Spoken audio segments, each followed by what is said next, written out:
shot, shot, shot, shot, shot, shot, shot, shot, shot, shot, shot, shot, shot, shot, shot, shot. Everybody, I know, buddy. I know. Who am I even talking to?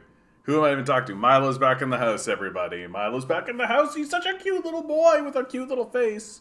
It's okay, buddy. There's nothing there. I know. The window. You haven't seen the window for a while, and so you're like, oh no. A leaf moved in the window. I saw a shadow, Jonathan. I'm so sure there was a shadow. Woof woof. Exactly, Islam. Good to see you. Good to see you. Today's going to be a banger of an episode, man. Like, it's as I'm doing the show, I'm really starting to see that, like, a week can go, or like a good chunk of time can go, and there's like it's like a mulling period, and then everything just kind of goes like snip, snap, snip, snap, snap, and a bunch of things happen, right? I got a great article here. Great article, but it's an article that really illustrates the psychotic nature of the capitalist death cult. It's the video that inspired today's clip. Or the article that inspired today's clip. So I'm going to be reading that. It's absolutely insane. Some news about the trucker convoy. It's going to be really, today's going to be a banger episode. I could tell. We're just going to wait a little while here, get some people in as they trickle on in. How you doing today, Islam? How's life treating you? Oh man, I went over to a friend's house today. Picked up my little pug. Right, he's over there licking on some peanut butter, which is really, really lovely. And it's nice to see friends. It's nice to find solidarity. It's nice to, kind of cry together, honestly, about this ridiculous situation we find ourselves in. And it's so fucking ridiculous, eh? Like, it is. It's fucking ridiculous. Like, it's getting to the point now where it's like, we could literally be doing basically anything else. Like, we could be doing basically anything else, and it would probably be smarter than what we're doing now. Like, if I was an alien species watching Earth right now, I would just be constantly scratching my head, just being like, what the fuck are they doing? Like, do they not understand? Like, do they not see that 1 + 1 = 2? Do they not understand? No, we don't. No, we don't. We like big cars and big trucks and trucks that are... That's about as far as we get. There are decades when nothing happens, and there are weeks where decades happen. Yeah, that's a Lenin quote, if I'm not mistaken. And it seems to be absolutely the case that, like, one of the things that has been keeping me up at night, honestly, has been keeping me up at night, is that, like, we could suddenly wake up in a world where the outside is just full of honking trucks, right? That, like, all of our artists are being funneled into online spaces, and all of our streets are becoming filled with fascists and neo-Nazis. And it really does seem like it's all happening with almost no counter-protest. Speaking of counter-protest, I am helping organize a protest with Poof, protecting ODSPOW funding. We are going to block Bloor Street East in front of Rogers at Jarvis Street on March 17th, 2022 from 11 a.m. to 1:30 p.m. Please share. Please come on down. Please come on down. We need bodies. We need people. We need as much assistance as we can get. In my view, if you are not at least going to protests, you have no right whatsoever to call yourself a leftist of any stripe. You're not a progressive. You're not an anarchist. You're not a communist. You're not a leftist. You're not an anything, right? You're at best a liberal if you're not actually going out to protests. And so please actually go. The only critique that I have ever and will ever levy to leftists is that they are not galvanizing their people to go out into the streets. Some of these YouTubers have like 100,000 followers, right? Some of these YouTubers have like 500,000 followers, for God's sakes. Someone like David Dole. David Dole has 600,000 followers, right? He's not galvanizing people into the streets. He's not creating protest movements. He's not creating disruptions, right? So what does that make him? That makes him a liberal, right? That's what it is. You can call him a progressive if you really, really, really want, and like you can. Oh, but he's so sympathetic to socialism and all of that. Yeah, I'm sure there are lots of liberals that'll tilt their head and go, "Oh yeah, socialism," right? If you're not actually going into the streets, if you're not actually galvanizing your populace, if you're not actually attempting to get anything done in serious ways, if you're not attempting to disrupt the status quo, you're not a leftist. Like. And it really is like a black and white to me. Like, it really is a black and white to me. And so, from that perspective, like, I'm the only leftist on YouTube. Like, this is something I've been thinking about a lot with BreadTube and the rise of, like, leftist YouTube and all this kind of stuff. It's like, who are all these leftists? Like, who are you talking about? Right? Oh, the guy that sits behind his computer screen doesn't do anything. Oh, okay. Like that, there's a reason why our movement is weak. There's a reason why we're building from the bottom, right? There's a reason why that's happening, and it's because we're not actually organizing to do anything serious. This is like a classic, like Malcolm X made this complaint that people would go to marches and they would march back and forth in like the designated space where they were told to march, and then pretend as though they accomplished something. We're dealing with a psychopathic system. We're dealing with a system that's gone full scale psychopath, and it's not showing any signs of relenting. Right? There's no rent control coming. There's no debt relief coming. There's no wage increases coming. There's literally nothing planned or even suggested being put on the table to deal with the multiple crises that we are now facing. And in fact, one of the major policies that could have been implemented over this pandemic, something like a basic income to act as a release valve, was swiftly dismantled, right? That they enacted a CERB and then did everything they could to dismantle it because they are more interested in asserting their power and dominance over the populace than they are in actually creating a reasonable society for people to live in, right? Like that's not what we're doing here. Like we're not building a society that is good for anyone to live in, right? We're straight up dismantling any reasonable living society, right? Because at the end of the day, the wage doesn't pay the rent. Like, the wage doesn't pay the rent, right? I'm having serious and frank conversations with everyone around me about talking about moving, trying to find a cheaper place to live. Like, we're like legitimately talking. People are talking about moving to Ireland, right? That Ireland is starting to do like, hey, come to Ireland, we'll help you find a job, and like you can settle down here in Ireland, right? And people are like, well, the rent's cheap. Right? Yeah, okay. Like literally talking about like dislocating their entire life and moving to an entirely different country. And we're sitting here being like, yeah, everything's cool. And I've got an article coming up here that'll really show the psychotic nature of the conversation surrounding that issue.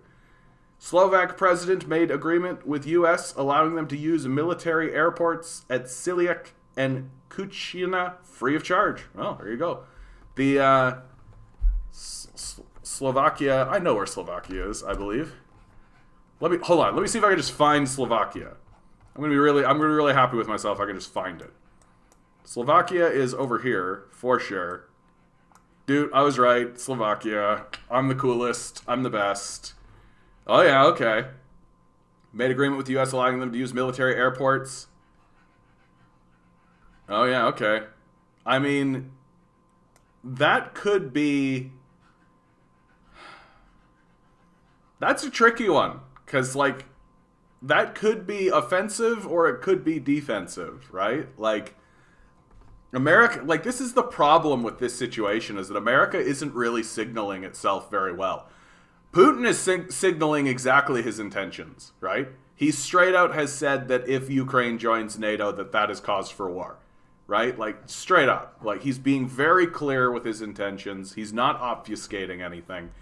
The trouble with this Ukraine situation is that the Americans are not being clear with their intentions, right? Like, they because honestly, I don't think they know. I don't think they really know what their intentions are. I think they're so dumb and so fucking big and stupid and lumbering that they've just, like, found themselves in this issue. And so all they can do is say, like, we're gonna move forward with towards de-escalation and peace, I guess, but we're definitely gonna keep moving troops into the region, and we're just gonna keep moving forward. It's like that's it's not nothing helps. Like, it's just dumbness upon dumbness at this stage in the game.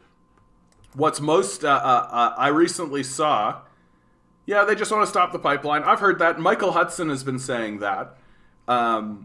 That there is, like, the narrative that says, like, Russia is getting gas into Europe through Ukraine, right? And so they want to try to put a stop to that. I don't know how much like, that sort of implies that the United States is capable of planning and has ideas, right? Like, the United States is a very stupid people. Like, they're very, very dumb, right? Like, I understand from, like, Michael Hudson's perspective. Sorry. Milo, there's so much fucking peanut butter. Stop whining at me, bud. Like, from Michael Hudson's perspective, as somebody who is invested in economics and sees the economic impact and understands, like, there is a pipeline that is putting gas through, and that does seem to have, like, an incentivizing factor. I don't agree with him that is, like, the reason. Right? Certainly it is a reason, but I don't think it is the reason, right? I really, really do think that, like, we know that the United States is dumb and ideologically driven, right? Like, what they did in Iraq was dumb and ideologically driven, dumb and ideologically driven, dumb and ideologically driven, right? Like, they keep making these same dumb mistakes over and over and over and over again, right? And the idea is, like, we go to Iraq and get their oil and all that kind of stuff, but, like, it's costing them more to do the war than it does to get the oil and, like, to solidify the dollar, and like, it's all, like, China, and now all it's doing is making China and, like, everything the United States is blowing up in its face over and over and over again. It's just straight up, like, anytime they go into any region in the world, all they're doing is alienating their allies and making their enemies rely on one another tightly, more tightly, right? Like, the relationship between Russia and China through this Ukrainian crisis, this relationship is only getting stronger, right? Every passing day that this crisis continues, Putin and Xi Jinping become closer allies to one another. That's all they're achieving. That's all they're doing, right? That every time they put a sanction regime through the South America, all they're doing is chasing them into the hands of the Chinese, right? Same with the African nations. And very steadily, as the internal turmoil gets too ridiculous, Europe's going to go that way too. Like, the United States has lost the thread, right? They simply don't know what to do anymore. And they're literally just, like, they look at a map, they see that, oh, this part is blue, and this is red. This is gray. It's not blue. It's not red, though. So that means we can make it blue. So let's make it blue. And there's just, like, no comprehension that, like, Russia's not going to let that fucking happen. Like, they're just not going to, for obvious reasons. Like, you need to just read, like, the Wikipedia article on modern Russian history. Like, World War II forward, the Wikipedia article. Nut Milk, how you doing, bud? Doing well. So I think the United States is looking for a withdrawal strategy from Ukraine. I don't think that this is particularly successful. I think that they are losing big time, and I think it's blowing up in their face in big ways. It's an international disgrace, like what NATO and what the United States is doing here. Like, It's making the European nations question their allegiance to NATO. Like, really.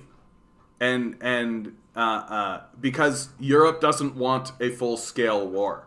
Europe has experienced full-scale war before, thank you very much. It wouldn't like it again. And this conflict is bringing that shit to their doorstep. It's stoking old school, like, Cold War rivalries. It's escalating war, right? It's just, if I'm Germany, right, who has a history of war, right, and has a history of escalating tensions, right, you see what's happening here, right? There's just no way that this Ukrainian crisis is working out for America. And another thing that really kind of leans me away from this idea of, like, all they wanted to do was stop the pipeline. Like, if it was a cost-benefit analysis, if that's all it was, if all they did was they turned to their economist and said, this pipeline is here, we would like to do a cost-benefit analysis for preventing that pipeline by coupping the government, moving in troops, threatening war with Russia, all that kind of stuff. Any economist and anyone with a brain in their head would be like, that's going to be way more like, it's going to cost you a ton of money. Like, no, that's a losing, you're just, there's no gain there, like, in terms of, like, the value of it. It's completely ideological. Like, this is why I call it a death cult, right? None of their decisions are rooted in reality anymore. They have untethered from reality. They are making decisions strictly based on, like, ideological, very scummy, low level, just like, I want oil for myself. Like, the Iraq War, like, let's be really straight, right? The Iraq War was an ideological war by a group of crazed Christians launching a war against Muslims so that Dick Cheney and George W. Bush could steal a bunch of oil for themselves. Like, that's what happened in Iraq. And, like, and that's essentially how, like, America works, right? It's just a bunch of fucking crazed lunatics shooting from the hip with just, like, ideological nonsense that doesn't make any, like, it's disconnected from anything. And their decision making is strictly, money for me is good. And that's it. Like, money for me, good. They don't care what happens to America. They don't care what happens to America at all.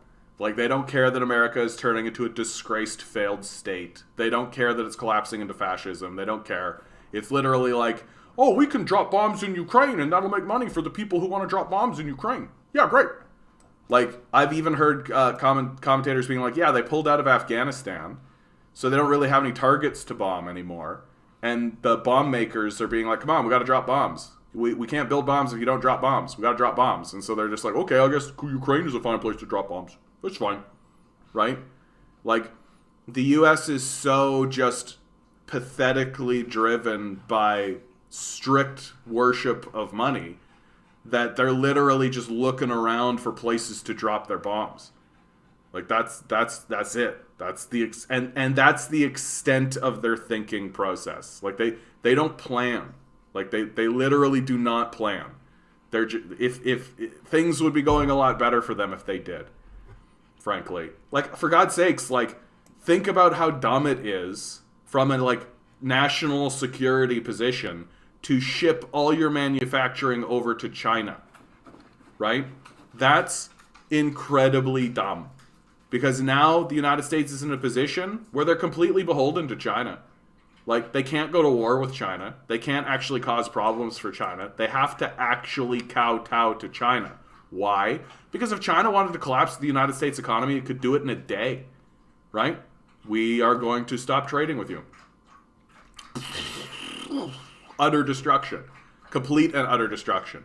The United States would spend a decade rebuilding its manufacturing base before it could even enter the world economy again. Like, and the only reason China doesn't do that is because that would be the casus belli that the United States would use to go to war with China. But the United States can't go to war with China because it would collapse their economy. and their collapsed economy would be the Cassius Belli they would use to go to war with China, right? So you see how that turns into a little circle, right? And so China has caught the United States in this circle. Why? Because China plans, and the United States doesn't. Like, it's crazy to me. Like, and don't get me wrong, like, I understand why a guy like Michael Hudson and like why economists are talking about the pipeline issue, but like, and to a degree that is correct. I'm sure that like people like Joe Biden and like the military leadership are like, yeah, pipeline. That is another interesting point among the many points that exist, right? And surely that's an incentive, but I think that they're far more driven by just a crazed ideology of money worship. I think that that's really the core of their decision making. And if they can make $1 today, they'll pay $10 for it tomorrow. Because they're too dumb to figure it out. Watson, how you doing, bud? Mocked is saying, Germany, we're still supporting Ukraine with helmets and threatening Russia with troop movements. I mean, yeah. And a lot of that is like, I don't actually know. In Mocked, you might actually have a better insight into this. Like, how invested is Germany in the NATO project, really? Like, I understand, like, supporting Ukraine with helmets, right? Threatening China with some troop movements, or Russia with some troop movements. Loaf, how you doing, bud? Happy bread to you. But, like, how much of that is simply appeasement to the United States empire? And how much of that is commitment to the goal of U.S. imperialism, right? Like, how much is that is just protectionism from their own position?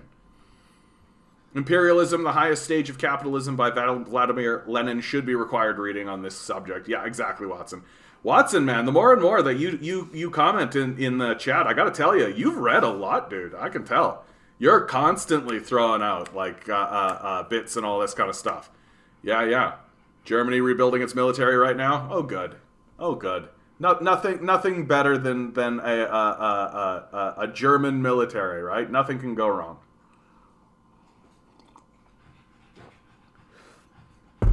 These border blockades can be a good opportunity to advance the idea of more production and manufacturing in our own country, not to be beholden to the supply chain uncertainty. I mean, that's the death cult's MO, though, right? The death cult doesn't care about things like national security. It doesn't care about stability. In fact, it argues for instability, right? Alan Greenspan outright said that the workers should be destabilized and unstable, right? And that was just accepted, that the working class should be in disarray as a default. Like a complete barbarousness, but it's just said and everybody nods along, right? So this idea that we're just going to rebuild our manufacturing base, no, that's not going to happen, right? The death cult isn't invested in the idea of improving the lives of anybody. All they care about is, I have $600 billion and I could have $601 billion. Look at the rise of AFD, Alternative for Deutschland, and how it's wagging the dog there. Oh, yes. I know, buddy. I know. Peanut butter. You guys wouldn't believe it, man. Like, he's just looking at me with the most dreamy eyes ever. Okay. Let's do the number drop. I'm going big. Going with my 10. Looking to hit that 10. Mocked, I know you're in for 7. Here we go for today's number. It's February 10, 2022. Always with the hat. 10 balls. 10 balls. Each ball has a number. Got a 3 from Islam. Ezyal, good to see you, Ezyal. Numbers 1 through 10. Couple of 9s. Got a 7. Whirl the numbers. I love it. It's my favorite part. Pick a number. Here we go. Big number. Watson in with a 4. Today's number is 1. The other side of it, man. Robbed. Total robbery. Nova Scotia, good to see you, bud. All right. Let's pop over. Right? You take the good, you take the bad, you take them both, and what you have the facts of life, right? The post-pandemic economy is here, and Justin Trudeau needs to meet its challenges. F this fake bingo. Table throw. Walk out of the room. Yeah, that's right, Watson. The reason why this article is extremely insulting. It's banality, right? It reminds me of a book that I read in university called The Banality of Evil, right? Where researchers went and interviewed the workers that were working for the Nazis during World War II, and their conclusion, they were expecting like Machiavellian evil, right? Scheming is what they were planning or expecting. But what they encountered was in fact just a group of kind of dopey, well-meaning Germans who just were telling them that, like, yeah, I mean, this is how you just get ahead. Like, I needed a promotion. I've got a family at home, right? I need to do X, Y, and Z. So the Führer wanted this to happen, and if a German said they weren't comfortable with that, well, then they were shipped out, and somebody else took their place, right? And what they concluded was that the whole project was done with a kind of banality, right? That on the face of it, like in the inner circle, the Führer and his group were very passionate and with the speeches and everything and the rallies and so on and so forth. But in terms of the actual doing of it, it was done with a kind of shrugging banality. And every piece of it was so separated from it, so segmented, that no one was ever really hit with the true full-scale horror of it. Like, you're just a person sitting in a room, a person comes in, you take their name, they leave. And that's your whole job, and that's all you ever experience. You never see the machine for what it is, right? You can trick yourself into believing that this is for the greater good of Germany if all you ever see of it is this tiny little piece, right? And this kind of article reminds me of that. And we're going to go through, you're going to see exactly what I'm talking about. Alberta and Saskatchewan are throwing off the pandemic's shackles. Prince Edward Island is poised to do the same. Even Ontario and Quebec, whose governments have become known for their strict approach to containing contagion, are rolling back restrictive COVID-19 measures over the next few weeks. But let's not kid ourselves. We are not heading towards business as usual. 2 years of on again, off again, waves of illness interspersed with lurches toward recovery have changed our economy forever. Are we ready for this? The job market has shown itself to be remarkably strong, bouncing back to life from every setback that comes our way. Economic growth has rebounded, and it's set to persist. So already I gotta pause here, right? Economic growth is the term that is used for investor growth, right? Your quality of life is in decline. No one gives a shit about that at all, right? Like real wages are in decline. Inflation is chewing away at any gains. Rent is skyrocketing. All those things. None of that fucking matters. Economic growth is what matters. And what is economic growth in this fake society? Economic growth is speculation on future returns. That's what economic growth is. That our entire economy has become speculative, right? Nothing is real. There's no tangible assets. Everything exists in this fake, abstract space. And that's called the economy, right? The real world is in like a decaying collapse around you, but economic growth, it's off the rails, right? Federal supports are being scaled back. Whoa, woo, yeah, such a good thing, right? That federal supports are being scaled back. Like, literally, this is the actual economy, right? Federal supports are going directly to people, and what do they do with it? They spend it in the actual economy in order to have something actually happen, right? They're not speculating on investment. Yeah, it's not fictitious capital. It's real, right? So the federal supports, right? The real economy right? The actual reality of needing food and shelter in the world, well, that's being scaled back, which is good. And low interest rates are set to rise. Now, low interest rates rising is going to absolutely decimate the upper middle class, right? Those truckers that have interest payments to make on the loans that they've taken for the trucks, that's going to skyrocket. These interest rates are not really going to hurt the billionaire class because they don't give a fuck about that because they have billions of dollars, right? Who is it actually going to hurt? It's going to hurt anybody who doesn't have a fucking $1 billion. It's going to hurt anybody who needs to take any loan out whatsoever, right? Because the interest rate is going to be so fucking ridiculous and so high that they're not going to actually be able to make the payment. Again, it's the same problem that's happening in the lower classes, where the wage no longer pays the rent. Well, once the interest rates balloon, the petty bourgeoisie is going to encounter the same problem. That the money they're making, because no one has any money, so no one can spend any money on their services, right? The interest rate's going to be so high that the income flow that they're getting, the wage, right, is no longer going to be able to pay the interest rate, or the rent, if you prefer. So it's the same problem, just in a different sort of setting. And this is being presented to us as if it's good, that the economy is going to do great, which just tells you how stupid and illiterate these people are. And we'll get into Heather, what's her name, Heather Scofield? Heather Scofield? We'll get into how stupid and illiterate she is in a moment.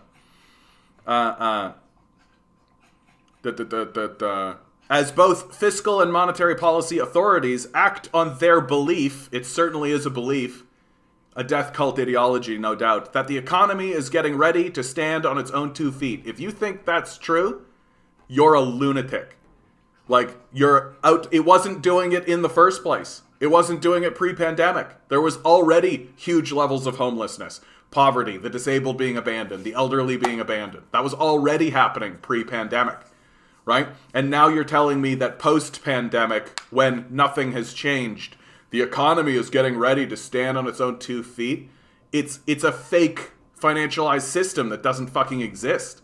The idea that it's going to stand on its own 2 feet. The wage doesn't pay the rent. Like, this economy is going to collapse instantaneously. But we are not the same, nor is the way our economy works. For one, we know enough about the nature of pandemics to realize that the next wave or even another pandemic could hit us out of nowhere. The World Health Organization warned 2 weeks ago that the virus will continue to mutate. Likely more contagious strains, but possibly less virulent ones. And so, the highly efficient, just-in-time global trade system that we knew before the pandemic is morphing into a just-in-case system that builds in surge capacity, but is far less efficient. So, what they're trying to do is they're trying to create a system that they can, like, flick on and off, like a switch, right? So that when they're convinced that they are safe, they can flick it on, the working class can die off, and then they'll flick it down once they feel threatened. Like, that's the goal. Like, we're heading into like a eugenics style form of this, right? For businesses hoping to jump back into their pre-pandemic rhythm, this possibly means always being ready for masking, distancing, working from home, widespread sick leaves, shortages of labors and goods, and a chance public health authorities might crack down again. Literally normalizing the collapse. Like, literally normalizing the collapse. Like, you're standing in a building that is currently falling apart, right? Pillars are dropping, wall pieces are falling, fixtures are coming down, right? And you're being told, keep working. Like, that's literally what they're doing right in front of your eyes. They're normalizing the disaster. The tsunami is coming, right? And is wiping out your town, and you're waist deep in water, and they're telling you to go get back to Denny's. Like, that is what is happening in front of you with this ridiculously banal evil article. There's only a small part of the post-pandemic unpredictability that is permanently changing the way we function. Tiff Macklem, always got to point out, doesn't Tiff Macklem sound like the most pretentious asshole you've ever met in your life, right? If I met somebody and they said, "Hi there, I'm Tiff Macklem," I would be like, "Are you like you've never worked a job in your life if your name is fucking Tiff Macklem? Like, is your wife's name Muffy? Is your wife's name Muffy? Like, what the most important conversations you've ever had with anybody happen on a golf course, I wager, right?" Tiff Macklem, who heads up the Bank of Canada, pointed out on Wednesday that consumers are flush these days. So first of all, we're not citizens. We're not human beings. We're consumers, right? That they might as well put a capital C on this, right? Because the Bank of Canada doesn't view us as citizens. It views us as commodities, right? And they view us, they view the money that we have as theirs, right? We're just holding it on temporarily. Consumers are flush these days with plenty of savings built up in their accounts and ready to spend. They will lead us to the land of recovery, but only if they're able to buy the things they want to buy, and that's not at all guaranteed right now or in the future or ever at all. You get that the place is fucking burning down, right? Like, you get that, like, the pot is boiling. The comet is coming. Like, the reason why people are building up savings in their account is because they know that disaster is afoot. And they know this isn't over, right? Like, you have to be thick to think that this is done. Consumers, again, we're consumers, right? We're not citizens. We're not people. We're a commodity, right? Consumers. Tastes are changing frequently and fast, and suppliers just can't keep up. That's contributed to a global dysfunction in deliveries, which leads to empty store shelves, delays, and higher prices. Like, blaming the consumer for the dysfunction in deliveries, right? That's what they're doing here. Because it's the fact that consumers' tastes are changing frequently. Yeah, has nothing to do with, like, the war, the fucking civil war in Kazakhstan. Has nothing to do with the sanction regime in the United States. Has nothing to do with, like, strike movements. Has nothing to do with the fucking current protest movement that's going on, right? Has nothing to do with reality or facts or evidence or any of that the capitalist death cult doesn't give a shit about. No. The trouble is that their commodities are not buying the right things. Here's where it gets just absolutely just like, mwah, right? The way out of this, Macklem says, is through the private sector. Like, that is not different than saying the way to stop failing is keep doing the thing that failed in the first place, right? We tried to build a building out of spaghetti and it collapsed. So the thing to do is to build another building out of spaghetti. Like, that's literally what is being said. Also, fun game for anybody out there in the world. When you see the phrase, the private sector, replace that with the capitalist death cult, and it translates exactly. It's a one-to-one translation. And it makes your understanding of what's being said very, very clear. Like, Tiff Macklem is a Death Eater. To use, like, Harry Potter language, right? Tiff Macklem is one of the Death Eaters. He works for the capitalist death cult. The way out of this, Death Eater Macklem says, is through the capitalist death cult. It's a one-to-one translation. And I actually find it to be quite useful for people to understand what's going on in their society. Once you get that semantic understanding, that semantic difference, things become much more clear.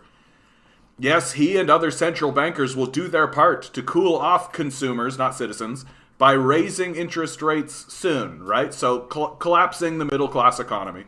But the heavy lifting will come down to what companies in Canada do to adapt and embrace the unpredictable ways of the post-pandemic economy and increase their production accordingly. This is so fucking clueless. You've got to be the dumbest person in the world to actually think this. The companies that are successful will be the monopolies. Like, it doesn't take a genius to figure this out, right? The companies that are going to succeed in a post-pandemic economy when you reopen and the wage doesn't pay the rent and all of this will be the companies that everyone must buy from, right? Like, you don't have to be a fucking genius to figure this out, right? That if it's not about catering to the tastes and adapting to the market and all of this kind of stuff, it's literally build a monopoly. And the companies that move forward and will be successful will be the fucking monopolies, right? And I don't know why we're pretending like anything else could possibly even be the truth. The pandemic has already forced many companies in Canada to invest in better digital tools, which will serve us all well in the future, by allowing many firms and workers to make more with less. And now that we've become used to online learning, I mean, we haven't become used to online, like we've become used to the process of online learning, but online learning doesn't work, right? So we're entering a period of time where our people are going to be even dumber than this. Training programs are now more accessible and cheaper. I mean, that's a fucking joke, which will help the workforce morph in response to quickly changing requirements, right? So the expectation is that the workforce will have to morph in response to quickly changing requirements, which means that what we are being told to expect is to put our chips into zero-wage jobs that will immediately fire us the second it's beneficial, right? Get used to being laid off. Get used to being fucked over. Oh, and those support systems, yeah, we don't need to do that anymore. The thing is, Canadian businesses have a poor track record of investing in the future. So here's the death cult even admitting it. We don't plan, right? Like, straight up, like, think about how profound this actually is for Macklem to say. The Death Eater Macklem. The thing is, Canadian businesses have a poor track record of investing in the future, especially compared to their competitors in the United States, Macklem warned. So we're being told that even compared to the United States, we have a poor track record of investing in the future. We don't plan, right? This echoes the OECD's comment on the Canadian economy. We don't make plans. We don't care to plan, right? And why? But while simultaneously he's saying this, we have a poor track record of investing in the future. Well, the way out is through the private sector. So the way out is through the private sector, which then in turn turns around and has a poor track record of investing in the future. So why is the way out the private sector? Exactly. They don't even bother to try to make that case. Like, it's just assumed that we'll all just accept that the private sector is the way to go, right? And given that the political system has been completely bought by the private sector, there's no one at the table even saying otherwise except people like me, right? Government policies could encourage them along, and there are plenty of subsidies built into the fiscal framework ready to reward investment. Don't you love it? Just right back here, right? They're talking about cutting supports, right? Unless you're a business, right? Unless you're a business. So if you're a citizen, consumer, according to the Death Eaters, you don't get supports, you get fucked. Sell yourself to the capitalist death cult, pleb, right? Government policies could encourage them along, and there are plenty of subsidies built into the fiscal framework ready to reward investment. So if you're a billionaire, a rich psycho, right, one of the high-level Death Eaters in the cult, you get to take your fake bullshit, made-up nothing money, shove it into monopoly businesses, get rewarded for it by the government. And incidentally, the billionaires aren't paying the taxes to the government. Who's paying the taxes to the government? We are. So we're paying taxes to the government to give subsidies to monopolies so that they can dominate the market that we're supposed to sell ourselves into to get paid a wage that doesn't even pay the rent in the first place. Oh yeah, and then taxes. The system is designed to collapse, and it will collapse viciously. Like, and it has to. It has to. But the drive and most of the money to invest in capacity building really needs to come it does need to come from the private sector through mass scale taxation, through the seizing of their assets, through the breaking up of their monopolies, through the destruction of the capitalist death cult. Yeah, it does need to come from the private sector, right? Because the private sector has dominated the society for far too long and needs to be dismantled completely and burned to the ground. And there, the unpredictability that is the legacy of COVID-19 hurts. We have frayed. Protesters have taken the symbol of just-in-time trade, trucks, and aggressively parked them like tanks in front of the place that could make a difference to smooth out that unpredictability. Not that it was, right? I mean, they did for a second. They erected a meaningful policy that would have had a significant impact on Canadians for decades to come, the CERB, and then dismantled it promptly, right? Realizing that they had made the mistake of actually empowering citizens to build a real economy instead of buying into this fake economy that is being shoved down our throats constantly. And now auto plants in Ottawa have dramatically cut production because protesters blocked the Ambassador Bridge to the United States again on Wednesday, preventing parts from going back and forth across the border. The NDP and Conservatives have asked the Liberals to forward a roadmap that would allow for some hope and some planning, right? We don't plan. In all the hatred and bitterness that has dominated Parliament Hill for the past couple of weeks, it's worth extracting this idea from the heated rhetoric and putting some thought into it. Just a meaningless statement. Of course, the federal government doesn't want to give an inch to the protesters by relaxing any measures right now, but it has the scope to let us know when and under what conditions it would consider scaling back and how it might want to coordinate its reopening measures with the provinces, right? Just, hey, can we get a roadmap for abandoning the populace? Can we get a roadmap for throwing people into the streets, please? I know we don't actually plan for how to help people and how to encourage growth in real terms. I know we don't create any plans for that and just say let chaos reign, right? Let the free market decide. But when it comes to abandoning people, throwing them into the streets, increasing homelessness, increasing poverty, we need to have a plan. Where's the plan for abandonment? Come on. A roadmap isn't caving to demands to end vaccination mandates or shunning caution. It's a way to enhance predictability, right? So when it comes to living in Canada as a worker, you're supposed to be malleable, right?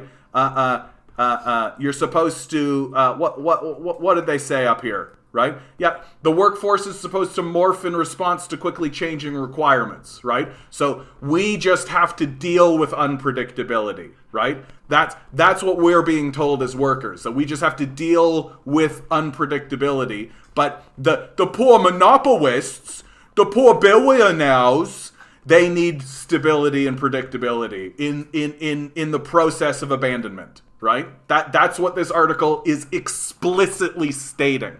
Directly in front of your face. The premiers are already surging ahead, and it's not at all clear that they're all motivated by science. But even then, the ever-cautious Chief Public Health Officer, Dr. Theresa Tam, has given the green light to putting some thought into how Canada could start to live with the virus and rediscover some sort of normalcy being domination by the death cult, right? At what point does the federal government heed her advice? Take a critical look at the travel requirements and restrictions it has imposed, talk to the province about thresholds and best practices that abide by the science, and give us all some qualified certainty about the future? If Justin Trudeau wants to turn his sympathy for frayed nerves and precarious business into practical measures, this is one simple way to do it. Heather Scofield, right? Heather Scofield is the Ottawa Bureau Chief and an economics columnist for The Star. She previously worked at the Canadian Press, where she spent almost 10 years as a social policy reporter and Ottawa Bureau Chief, and the Globe and Mail, where she covered economics, fiscal policy, and monetary policy for the Report on Business. She has an MA in journalism from the University of Western Ontario and a BA in international studies from York University. So this woman is an economic illiterate that is a stenographer for the death cult. That's her job. Right? That's what she's been raised and groomed to do. She literally takes the information given to her by the death cult and forms it into a consumable bit that sounds good to other death cultists and people who are sympathetic to the death cult. Heather Scofield, Your enemy, reporting in the Toronto Star. Unbelievable article. Like an unbelievable article. They're just openly calling for the abandonment of the workforce. They're openly stating that the workforce just needs to deal with unpredictability while simultaneously arguing that subsidies for monopolists is the way to move forward. Like this hysterical cluelessness, this deluded nonsense, right? The idea that any of this would actually work requires a nail driven into your head. This faux optimism that literally is a treatise on abandoning the working class on behalf of the billionaire death cult. Like, what do you need? Like, what do you need? And these are the people who are in power. These are the people, right? These are the people who are in control of the economy. These are the people who are in control of the society. They don't give a fuck about you at all. They've outright said it. We're going to cut your supports. We're going to tell you to just deal with the unpredictability of the market. Get ready to get fucked. Get ready to get laid off, right? But boy, howdy, do we ever need to make money for billionaires, right? Boy, howdy. Like, brutal article. Brutal article. That I can't believe they can publish this and then go and sleep at night. Like, this is shameful. This is shameful shit. Like, this is the kind of banal nonsense that I expect to see in fascist regimes. This is the kind of shit that I expect to see. The outright, like, the demand that we abandon the populace. The outright demand for it. This kind of article, I'm bookmarking it because I'm going to bring it up over and over and over again as the homelessness crisis gets worse. Right? As the homelessness crisis gets worse, here's the article that we should be referring to. Boom. Oh yeah, okay. So this is what you guys were saying right before you destroyed the society, right? And the thing is, it's like someone like Heather Scofield, she probably thinks that she's helping, right? She doesn't understand that she's a Death Eater. Like, she doesn't understand that she's at least working for Death Eaters. She's just like in the thrall of the cult. Yeah, they're not ashamed at all. This is what they think. Yeah. I can't imagine why is the Great Resignation happening? Why are people quitting their jobs? Because psychopaths like this are writing these kinds of articles. This is insulting. This is deeply offensive. This offends me to the core of my being. My citizenry is discarded in favor of being a consumer. My humanity is discarded in favor of being a consumer. I'm told to just deal with it while we enrich billionaires to sell myself to the death cult. Get completely fucked. Get completely fucked.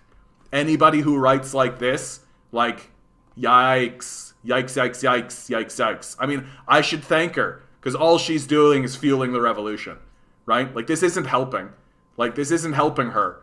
Right? They're so fucking disconnected from reality that they don't even understand how badly they're alienating the workers against them.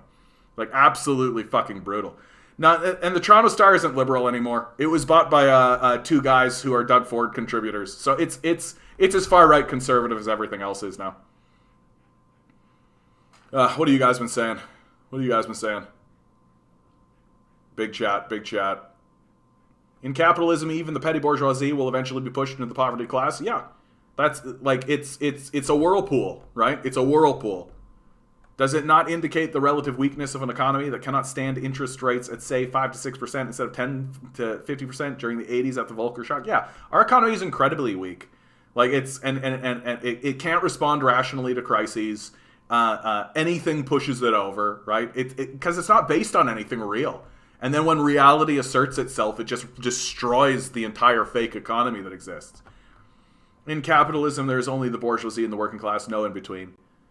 True, my buddy lives in Fredericton. He noticed the 5 to 7 years homelessness and drug addiction has increased significantly. Yeah, definitely had our fair share of problems before COVID. Yeah. The people writing these articles are the ones saying, don't look up in the movie, don't look up. Yeah. When you have a demoralized and destroyed petty bourgeoisie, you have the fertile ground for a growth of a fascist movement. Yeah, we're seeing it happen in front of us. We're seeing it happen in front of us. This trucker thing, the trucker convoy shit, like, All this is doing is emboldening the fascists, right? Like, even if you believe that it itself is not a fascist movement, which I don't know how you can say that with a straight face anymore, like, the leadership of the movement are deeply embedded in fascist movements, and obviously are. I don't know how you can say it without a straight face, but even if you don't believe that it is a fascist movement, it's certainly emboldening the fascists and giving them a place to go to talk to one another and organize and strengthen, right? Like, it's obviously what's happening. Instead of blaming consumers, maybe they might blame monopolies, just-in-time delivery product. Yeah, no, but she doesn't even use the word monopoly, right? Like, she doesn't even, like, like, she's very carefully omitted reality from this article. Right? That, like, literally when they increase inflation, it's going to destroy the petty bourgeoisie, right? The middle class and middle upper class that still remains. It's going to absolutely destroy them. When they cut support services for the lower classes, it's absolutely going to destroy them. And the only money that anyone will make will be the monopolies, because we have to buy from them. We can't buy from anywhere else. And that'll just be like the little crumbs that are left over after we give most of our money to rent. And honestly, the wage isn't even paying the rent anymore. So how they expect this system to function at all is a mystery to me. Probably a mystery to them as well. This sounds like a delusional fantasy written by a child. A good example of capitalistic brainwashing is the idea of weeds being bad. Biggest manufacturer of weed killer, also makes heart medicine, and dandelions are great for heart health. Yo, good to see you, Barnabas. Everything is going to be automated. The increase in self-checkouts everywhere is evident. Yeah, there is that aspect as well. I mean, just walk through them. Don't know what to tell you. Go do your shopping and then just walk through them. Right? Maybe, like, buy one thing to go through, like, the pretend thing, and then just walk out. I finished the last year of my second degree online last year, and it was the hardest year of post-secondary for me. Yeah, I can't imagine, dude. Your second degree, good for you, Islam. Good for you, man. Knowledge is power. I wish we lived in a society where people actually respected education for the sake of education. I really do. Like, I don't understand why it was ever a problem that somebody just spend their life learning and being like a professional student. Why is that a problem? Like, I don't get it. Like, but it was always met with this kind of like scoffing, like, that's not useful at all. And I'm like, what the fuck are you talking about? It's obviously useful. Video Central, don't think I've ever seen you here before, bud. Good to see you. If they can't replace us with robots, they will do their damnedest to make us as close to robots as possible. Yeah, exactly. The coming automation is why the ruling class is getting behind UBI. Why else would the likes of Andrew Yang and Sir Richard Branson promote such a thing? It's desperation at this point. They're out of ideas. They don't know what to do. They're so stupid and clueless, and they don't plan, and they don't actually know anything about their society because they're so illiterate. Like, all they know is more money for me is good. Like, that's it. That's as far as their brain goes. And they don't understand the economy is cyclical. They don't understand that by destroying wages, they actually destroy their own consumer base, that the system will calcify and stop working. They don't have a critical analysis of the system that they exploit. Really, they don't.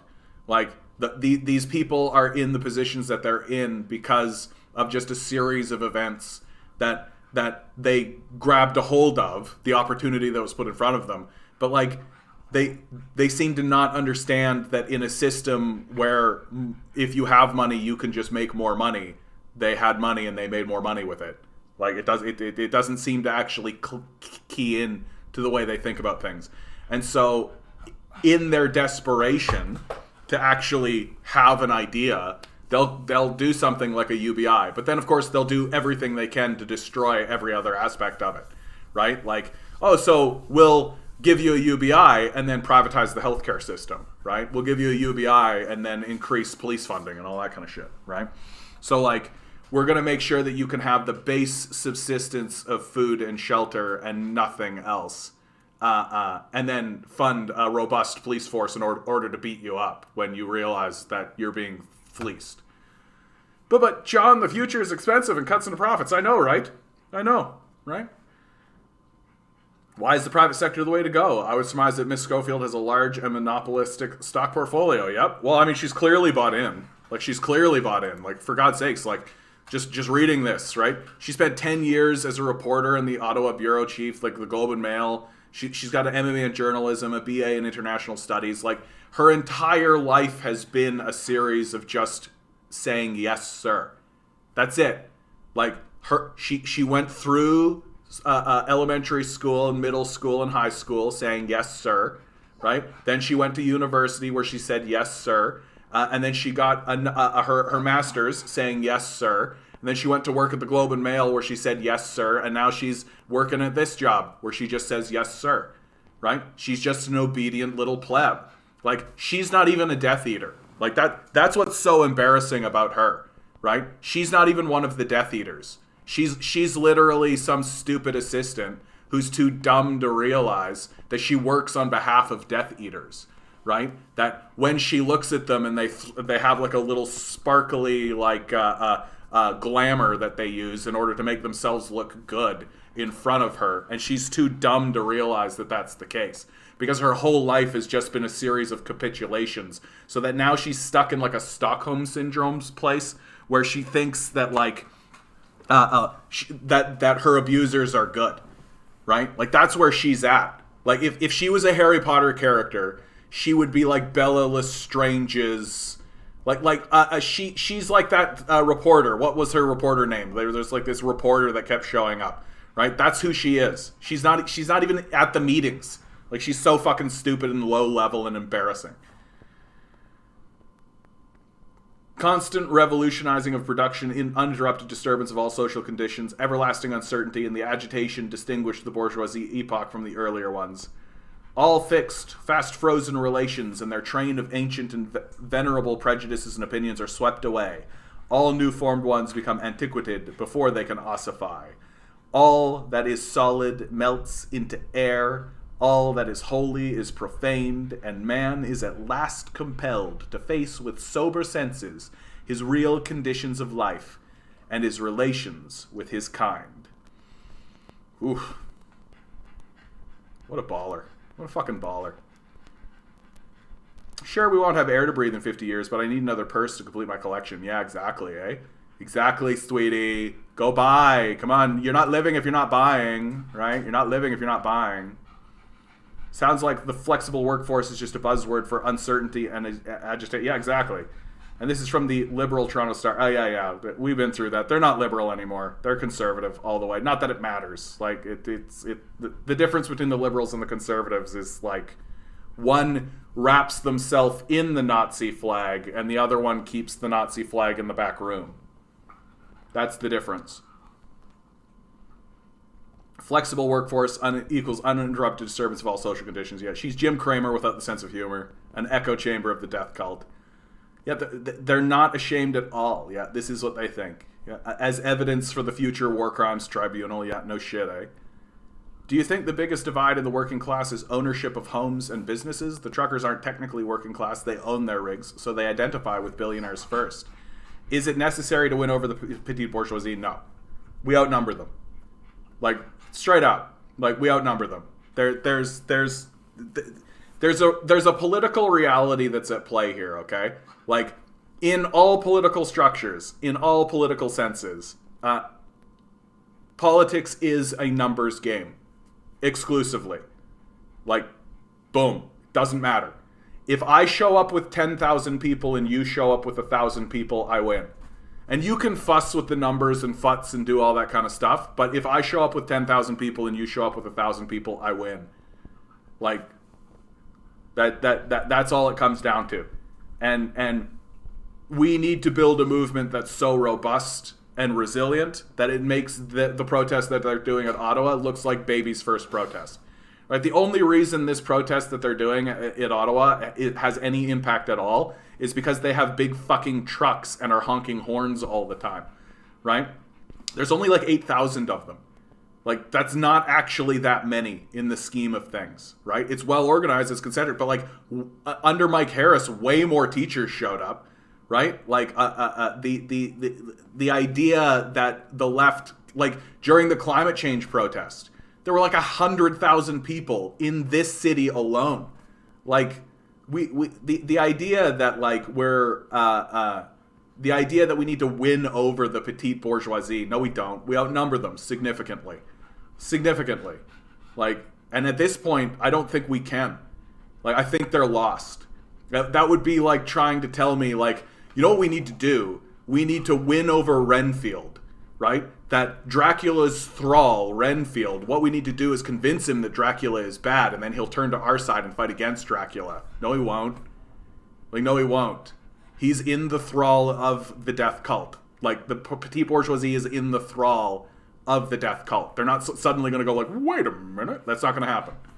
Right? Straight up not going to happen. Video, Tactical Kermit by Eugene V. Dabbs. I hate that it does that. I hate that it zips down like that. I wish it wouldn't do that. In a few years, it will cost $1 million for a 4-year degree. Yeah, it's education will once again be just for the rich. That's the whole goal. A section of the ruling class likes UBI because they think they'll placate enough of the destroyed working class to stave off a revolution. Yeah, I think that's true. I definitely think that's true.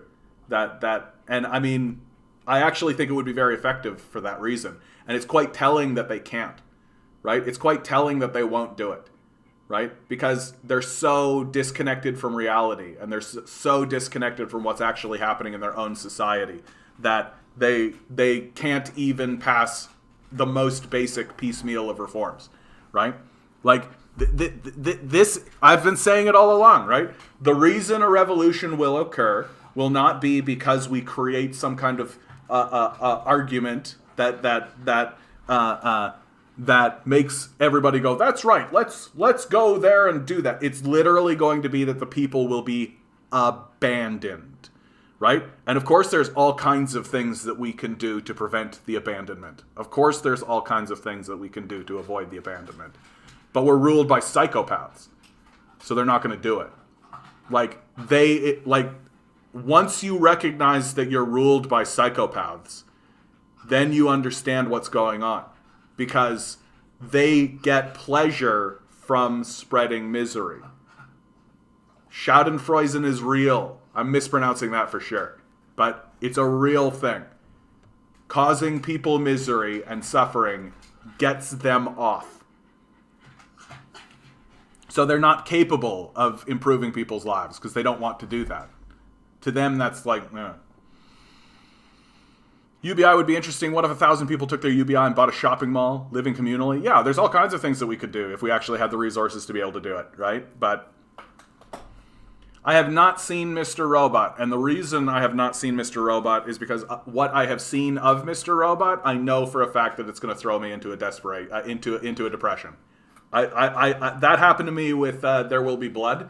I took one look at that trailer and I was like, and I could feel the energy coming off of it and be like, oh yeah, that's depression time right there. And Mr. Robot's like that. Anytime I watch anything from Mr. Robot, I mean, it looks brilliant. The feedback I've gotten from it is genius. It's definitely an art piece. It's one of those things that I feel like I have to watch.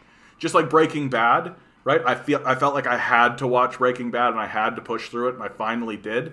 And just like Breaking Bad, I know that Mr. Robot's going to throw me into a depression. So I gotta approach that material carefully. But Mr. Robot's definitely one of those things that I definitely should spend some time with. And one of the strategies that I've used, like what got me through Breaking Bad, was I'll put Breaking Bad on and then also like play a video game at the same time. So it's like happening. So I'm only kind of getting glances of it. I don't go all the way in, and that helps. And maybe I'll do that with Mr. Robot too, because it's too much. It's too much for poor me. Yeah, basically capitalism worked for her. She afforded everything. Yeah, good for her. And she's just like the truckers, right? She wants to go back to Denny's. Like, she wants her Timmies. She wants her little snacky snacks, right? That's the hardship that she's facing over this pandemic, is that she can't get her snacky snacks. I hold the controversial opinion that we should automate all necessary production and provide everyone UBI so they can actually enjoy their limited life instead of working in the heavy industry. Yeah, I mean, it's reasonable.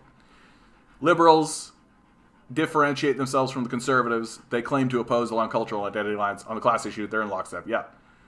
They're also attempting to legitimize a radical petty bourgeoisie movement and give a fascist movement a quasi-human face. Aha! CPC interim leader Candice Bergen, who is essentially like the woman in pink in the Harry Potter series. I forget her name, like Umbridge, I think her name was. The woman that carved words into Harry Potter's hand, right? She's essentially Umbridge, right? She's just a shrill, skeletal Death Eater, right? Like it's pretty straightforward. But even she wants the protests to end. I believe the time has come for you to take down the barricades, stop the disruptive action, and come together. The economy you want to see reopened is hurting. I believe this is not what you want to do. So the conservatives have made a classical political error, which is believing that you can actually organize with and control Nazis, right? You cannot. You cannot do that. You can't organize with and control cancer. You can't just negotiate with cancer. You can't negotiate with a demonic force that is there to destroy people, right? And here is the Conservative Party, in my view, realizing that, oh shit, these people are literal Nazis and literal fascists. If we continue organizing with them, they will continue to infect us, and we will never actually attain power, right? That they have to backpedal because they've come to recognize, oh, these guys will not be controllable, right? And their ambition is to take over the party. And they will. Like, they will. Because people like Pierre Poilievre, for example, are strictly motivated by their own personal ambition. That all politics in the capitalist death cult have become vanity projects, right? There's no sense of doing anything to help anybody. There's no sense of doing anything to grow anything meaningfully. Everything is just a vanity project. Say the words your voters want to hear. Exclusively the strategy. That's it. Like, oh, a majority of people are saying this. I will say that. And you see this with politicians all the time. They'll literally go to one group and say one thing and then turn to another group and say a completely different thing. Because they know the goal isn't actually to do any of this or to help anyone or be meaningful or any of that. It's just to convince enough gullible rubes to vote for me so that I can be the governor or this MP or the leader of the Conservative Party or the leader of the NDP or any of this, right? That is what politics is in North America. It is exclusively vanity projects. Good to see you, Major. Good to see you, Alex. Ugh. They stopped the honking around Sunday. There's a 10-day injunction against honk. Yeah, they finally got that going on. You found Mr. Robot cathartic? Yeah, of course. No, of course. Great works of art are always cathartic. Absolutely. I'm not denying that. Like, I'm not trying to say it won't be. I'm just saying I know myself and I know what will happen, right? And I also I have a real nasty deconstructionist streak. If you guys haven't noticed, all right, I'm something of a deconstructionalist, and I can't help it. So I don't tend to enjoy art on the same kind of level as a lot of people do, and it's rare that I can get out of it. Don't get me wrong, like I'm probably going to watch it, and especially after this conversation, I feel incentivized to do so. But another viewer got me into One Piece, and boy howdy is One Piece a good time, dude. You want to watch something that's just a good time? One Piece is your thing to do. If you want some good anime, One Piece is your shtick. And also, I've been doing the dubbed version, right? And usually when you do dubbed anime, it's really quite bad. But they actually went and hired actors and realized, like, and the actors were like, oh yeah, these characters are actually quite expressive and you can be expressive. And so they actually make it work and it's really good.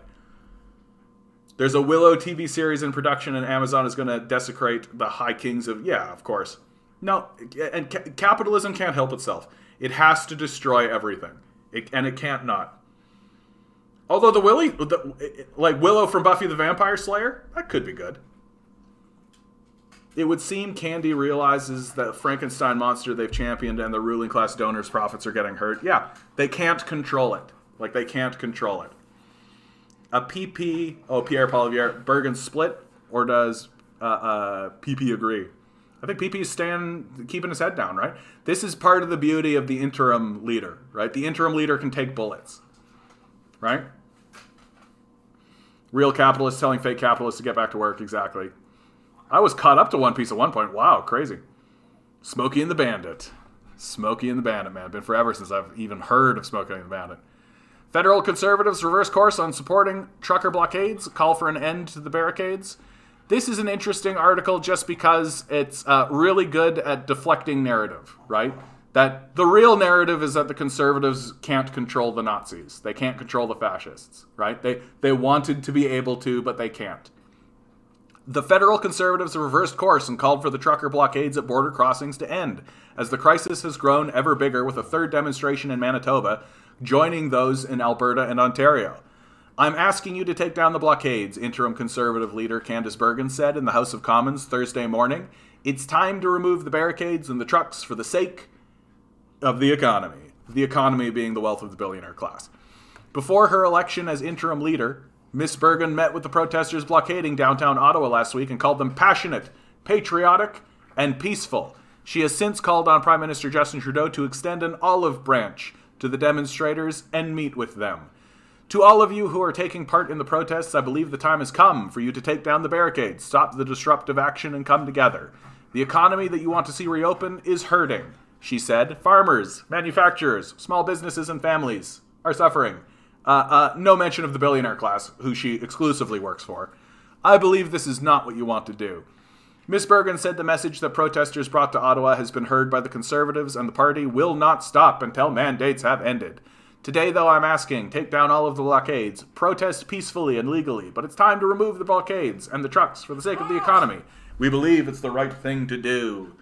On Thursday, she tabled a motion calling for the federal government to release a plan by end of February for the lifting of all federal pandemic mandates and restrictions, right? Again, weird how when it comes to actually eliminating homelessness, dealing with the crisis of poverty, dealing with the housing crisis, dealing with all of this, no plan needed, private sector will figure it out. But when it comes to abandoning the populace to those forces, we need a plan. We need a plan of abandonment. That's who Candice Bergen is, man. That's who the Conservatives are. That we need to plan strictly for how to abandon people. It's brutal. Yeah, dude, I got a pug right here. He's a pug life. Yeah. Ugh. Blah, blah. I know, buddy. I love you too. You want to come up? No, you don't want to come up. Okay, good boy. All right. Pivoting ever so gently to solve Toronto's housing crisis, we must end restrictive single-family zoning policies. So basically, they want to take suburban areas that are, single-family houses, places where people can raise children and live reasonably, right? They want to destroy all of that and put up condos. That's the grift now, right? With no conversation whatsoever about the actual nature of what's going on. Steve LaFleur is a senior policy analyst at the Fraser Institute. That is a death cultist training center. Literally everybody that if you have Fraser Institute on your CV, if you're walking around with Fraser Institute on your resume, you are corrupted. You can't be trusted. Literally, if you take the opposing position to them as a default without even really knowing what they're talking about, you're correct. Many things have changed during the pandemic, but Toronto, unfortunately, remains in a housing crisis. Anyone who's tried to buy or lease a home in the last few years knows that prices are high and inventories are low. Inventories are not low. The inventories have been bought up by the billionaire class, as high as 30 to 40%, right? That if all we did is distribute housing back into the populace away from the billionaire class, the crisis would resolve itself. But we're not going to do that. So buying a home is especially daunting for households at the low end of the income spectrum. While high housing costs put a dent in the finances of all buyers and renters, some people simply can't afford a home in Toronto at all. In response to one of the most urgent challenges facing Ontario, the provincial government's Housing Affordability Task Force just gave Premier Doug Ford a solution: end restrictive single-family zoning policies and allow for a greater variety of affordable housing options to be built. So affordable housing is the propaganda scam line that these death cultists are using to try to convince gullible rubes into believing that when they erect these condos, they will be sold to anyone other than the billionaire death cult. You've got to be out of your fucking mind if you think any of this is going to be affordable housing. Like, what they're literally arguing for is just knock over all of these single-family houses, put up condos, and then sell them to billionaires exactly in the same fashion that we've been doing all along. While people from all over Canada and the world want to live in Toronto, we simply haven't built enough housing in the city. Yes, we have. This is the greatest lie that's involved in the process. We have enough housing. It's just that there's small groups of people buying up the housing market, as high as 30 to 40%. A recent Scotiabank report found that Toronto had 360 housing units per 1,000 residents in 2020, well below the national average, which in turn well below the G7 average. In addition,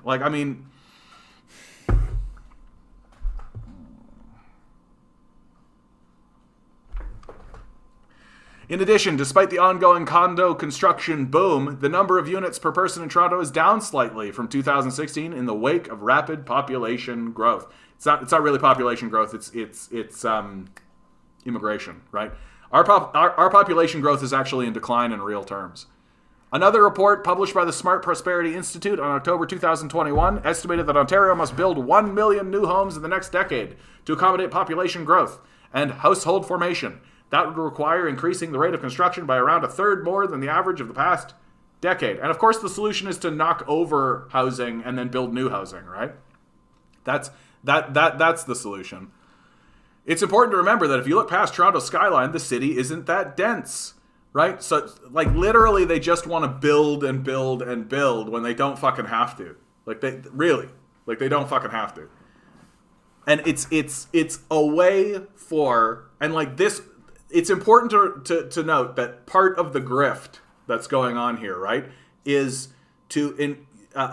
so developers, right, construction mafia guys, give money to politicians who then in turn take money from the public and give it to the construction guys who in turn then have to build something. And so what do? They spend a tiny fraction of that in order to put up these shitty glass condos that in 50 years are going to fall over, right? Go talk to literally anyone that lives in these condos or who has lived in these condos. These things are shoddily built. They are made of the cheapest possible material because at the end of the day, the goal isn't to actually build the housing. The goal is to get money into the hands of the billionaire class, right? To tax you, to give money to billionaires, and then they put up something just to say that they did it. Ugh. Just fucking annoying. While eliminating single-family zoning might seem like a departure from tradition, right? No respect for literally anything, right? Just destroy anything that's in front of you. Exclusionary zoning policies are the real aberration. And it's possible to make meaningful progress in addressing Toronto's housing crisis if the Premier heeds his task force recommendation to end such policies. The market will provide the housing Toronto needs. Let chaos reign. That's the Fraser Institute, baby. And they're straight out saying it in front of your face. These people are death cultists. Their statement is let chaos reign. They might as well be walking around with the black hood up and everything. I just don't know what we need to see anymore. This article is literally arguing for destroying housing to put up condos that will sell to billionaires. Ugh. Bleh. First of all, love this picture. The government is useless when it comes to really important things like stopping fascism. No shit. I'd rather live in a commie block. The Fraser Institute being taken seriously. I know, right? The idea that, the very fact that these people are even being published is shocking to me at this point. They've been literally wrong about everything they've ever said. Show me a Fraser Institute article that's even been correct. At all. Even a tiny bit. Right? And I'll just be like, wow, how rare and unusual. The Fraser Institute, their goal is to espouse this ideology that is disconnected from reality and call it economics, right? There's a reason why it's not an accredited universe. It's literally a bullshit billionaire think tank, and we're all supposed to be oh wow, yeah, that's legitimate. They can't afford housing in Toronto, so they're moving down here in Niagara Peninsula and driving up the cost of housing here. The average price of a house in Hamilton is now $1 million. Yeah. No, like, and look, play a game of Monopoly, right? What does Monopoly look like?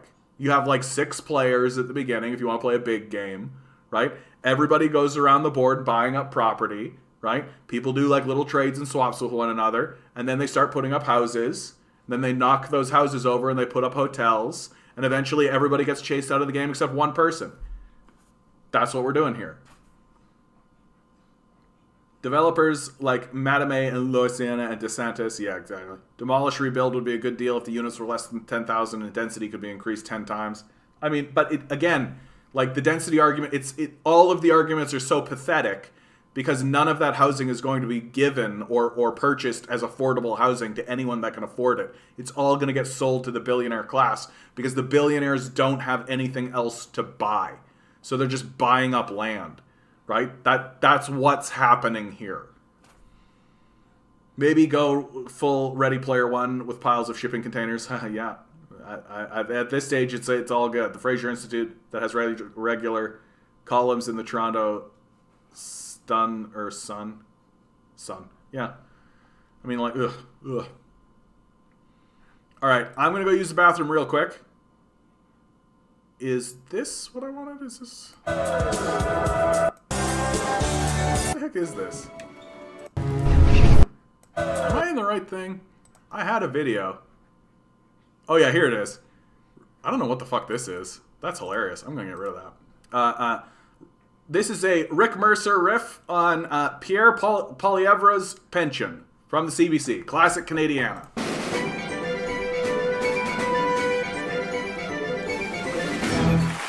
Recently, the entire country breathed a sigh of relief when the nation was pulled back from the brink of the federal election.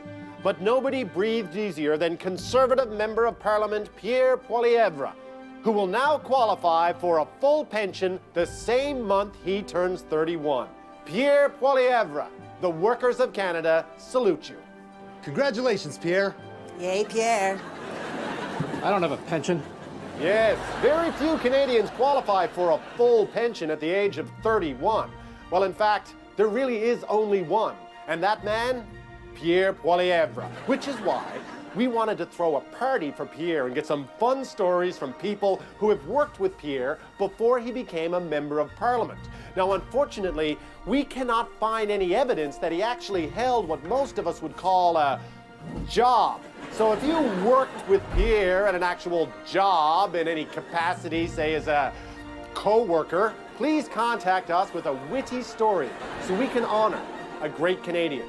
Conservative MP Pierre Poilievre, you loved him when he said natives in this country need to learn the value of hard work. He said what? And you laughed when he said we can't afford to amend EI to cover more workers. That little sh... Whoop!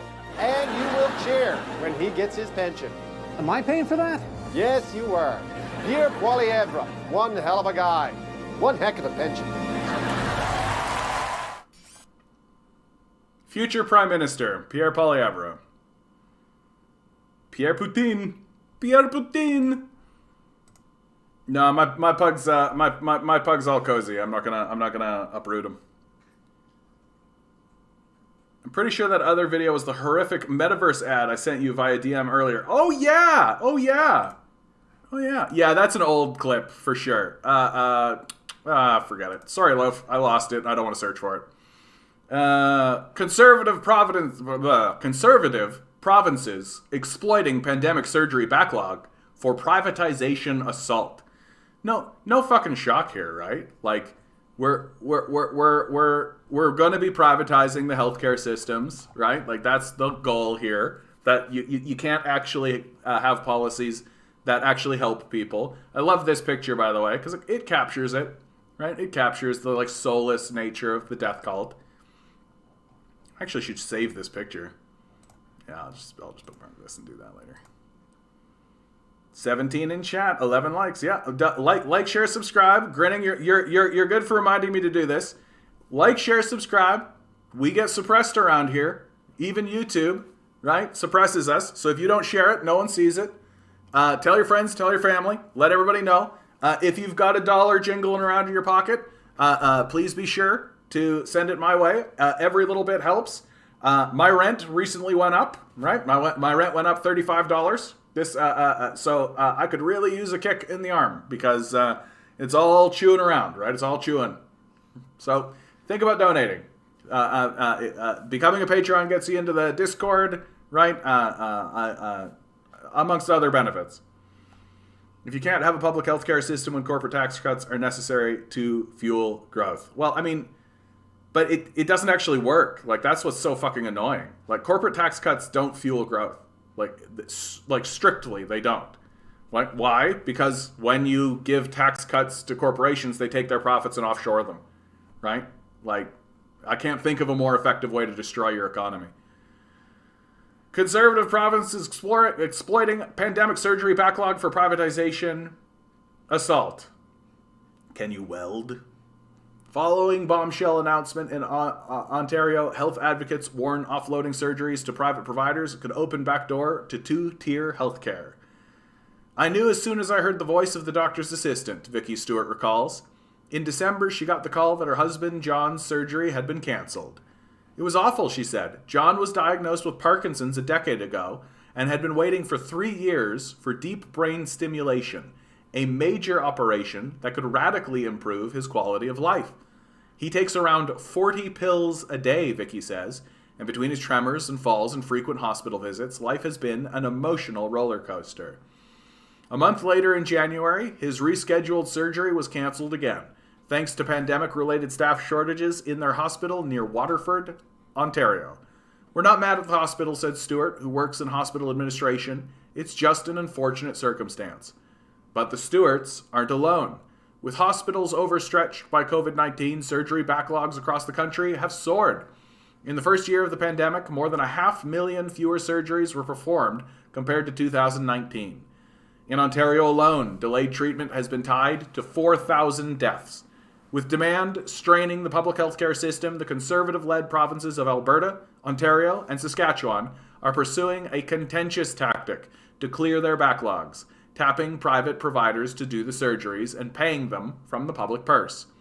It's a plan Alberta was already pursuing before the pandemic, but health advocates are warning that Conservative governments appear to now be seizing on a crisis to advance a long-standing right-wing agenda of healthcare privatization. Could this be a stealth stepping stone to two-tier healthcare, where only those who can afford it get the attention they need?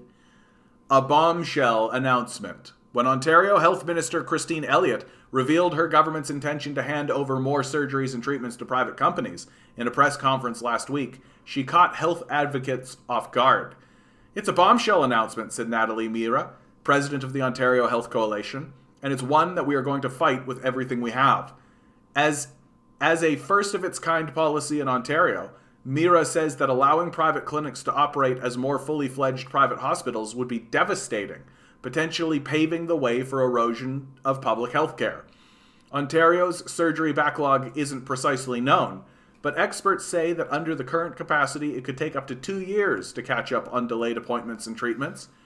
The Progressive Conservative government, which has made broader cuts to health care and has pursued further privatization in long-term and home care, introduced changes in 2021 to enlist private clinics for more operations and to open the doors to privatized eye surgeries. But with these new changes, private clinics, which currently only provide a few simple day surgeries, would likely have an even broader mandate for private operations. That could mean inpatient beds, overnight surgeries, and a whole range of operations they can't provide now. It's privatization on a scale that no government in Ontario has ever contemplated, Mira says. Saskatchewan is following suit.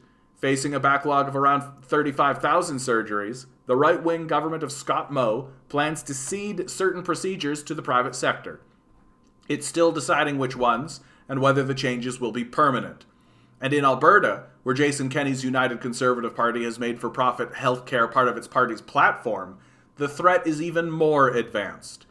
The province recently partnered with private clinics to begin outsourcing eye surgeries, and is in the early stages of doing the same with orthopedic surgeries, part of a broader privatization agenda that has seen Kenney sell off public labs, home care, and laundry services. 2 years ago, the passage of Bill 30 put into motion the Alberta government's goal of privatizing up to 30% of surgeries by 2023. Alberta physicians Dr. Dayal Raza and Dr. Thayar Kumar called the omnibus legislation potentially one of the biggest moves towards investor-driven for-profit healthcare in the history of Medicare. While it doesn't explicitly privatize surgeries, National Union of Public and General Employees researcher Andrew Longhurst says the bill's cloudy language will help create favorable conditions for private companies to get a permanent foothold in Alberta's public healthcare system. Private health provision on steroids. For every public dollar that we put into private delivery, we're getting like 90 cents worth of value, says Heather Smith, president of the United Nurses of Alberta, because there has to be profits, or private companies have no reason to exist. Private companies often promise efficiency for taxpayers, but critics point to cost overruns, reduced hours of service, lack of transparency, no improvements to wait times, poorer outcomes, and outrageous bonuses for executives. The consequences of private care can also ricochet throughout the public sector.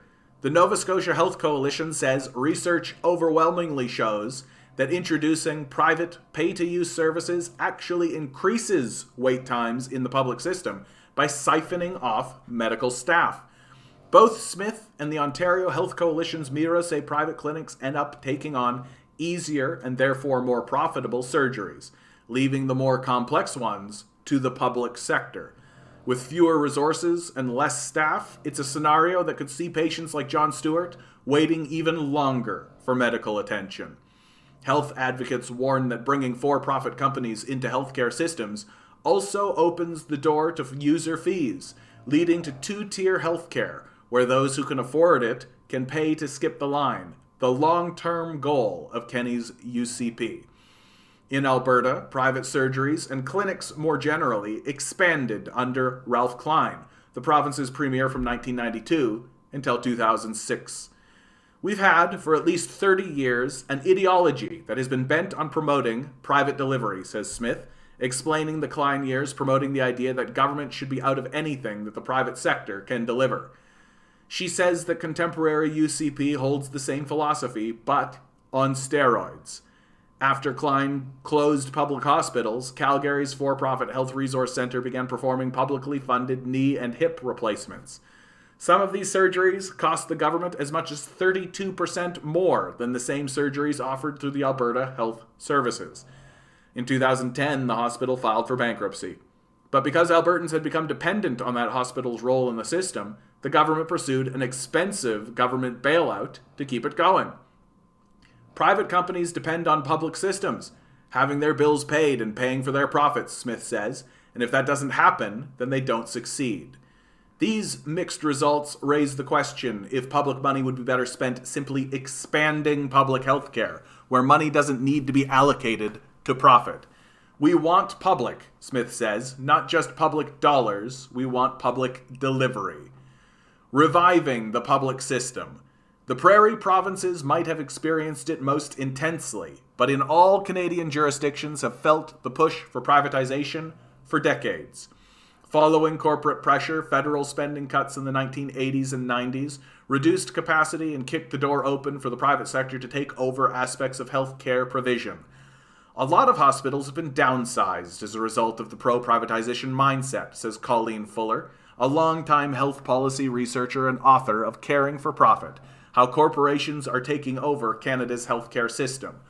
We have a very, very low hospital bed count compared to our counterparts in the European Union and also the United States. That has handicapped us. With an underfunded healthcare system overstretched, privatization might seem like an enticing route to take. You pull staffing, resources, and you further hamper the ability of the public system to deliver, Smith says. Then you say, the public system has failed and we have no choice. But for many, it's the perfect time to invigorate and expand the public sector. There are untapped strengths in the public system in Canada, says Fuller.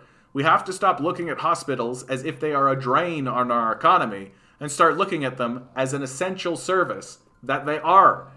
In Ontario, Christine Elliott's announcement of private clinics is setting activists in motion. We're heading for a huge fight, Mira said. This will be an election issue. 2 hours from Queen's Park in Waterford, John and Vicky Stewart are now doing their best to ensure neither gets COVID-19, which would risk another surgery cancellation. We never know when that phone is going to ring, Vicky says. The morning after talking to the breach, they got the call. John is scheduled to go into surgery next week. There is absolutely nothing the death cult will not pilfer and destroy. If they could meter the air, they would. If they could meter the air, they would.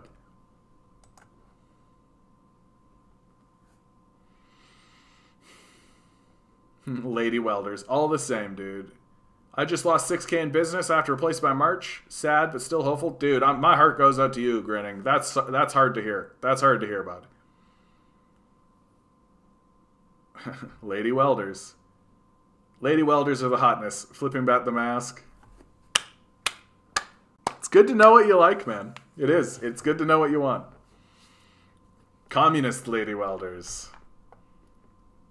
Do you like the arms? Do you like it when they've got like the rolled up sleeve arms and they're like strong? They're like holding the welding thing, right? Like this, and they got the mask flipped back, right? Maybe a little dirt like right here. You know what I'm talking about? You know what I'm talking about, bud. So do these governments invest in these private healthcare systems? Because if so, that's stupid. I think they did this in UK as well. Yep, people got to read People's Republic of Walmart. Yeah, like it's a grift. It can't be any more grifty than like literally defund the public system when it stops functioning because you defunded it. Claim, oh, the public sector doesn't work. We have to use the private sector. And then what happens when the private sector fails? Because it always does. We bail it out. Well, why don't you just bail out the public sector then? Right? Did I miss a private joke about Lady Welders? No, it's just an ongoing thing with Grinning. He always brings up, he likes Lady Welders. That's all. It's not even a joke. Like, it's actually not a joke. It's just a running commentary on the reality that Grinning is into women who are welders. That's it. That's it. I didn't bring it up, but can you keep telling me about the last one?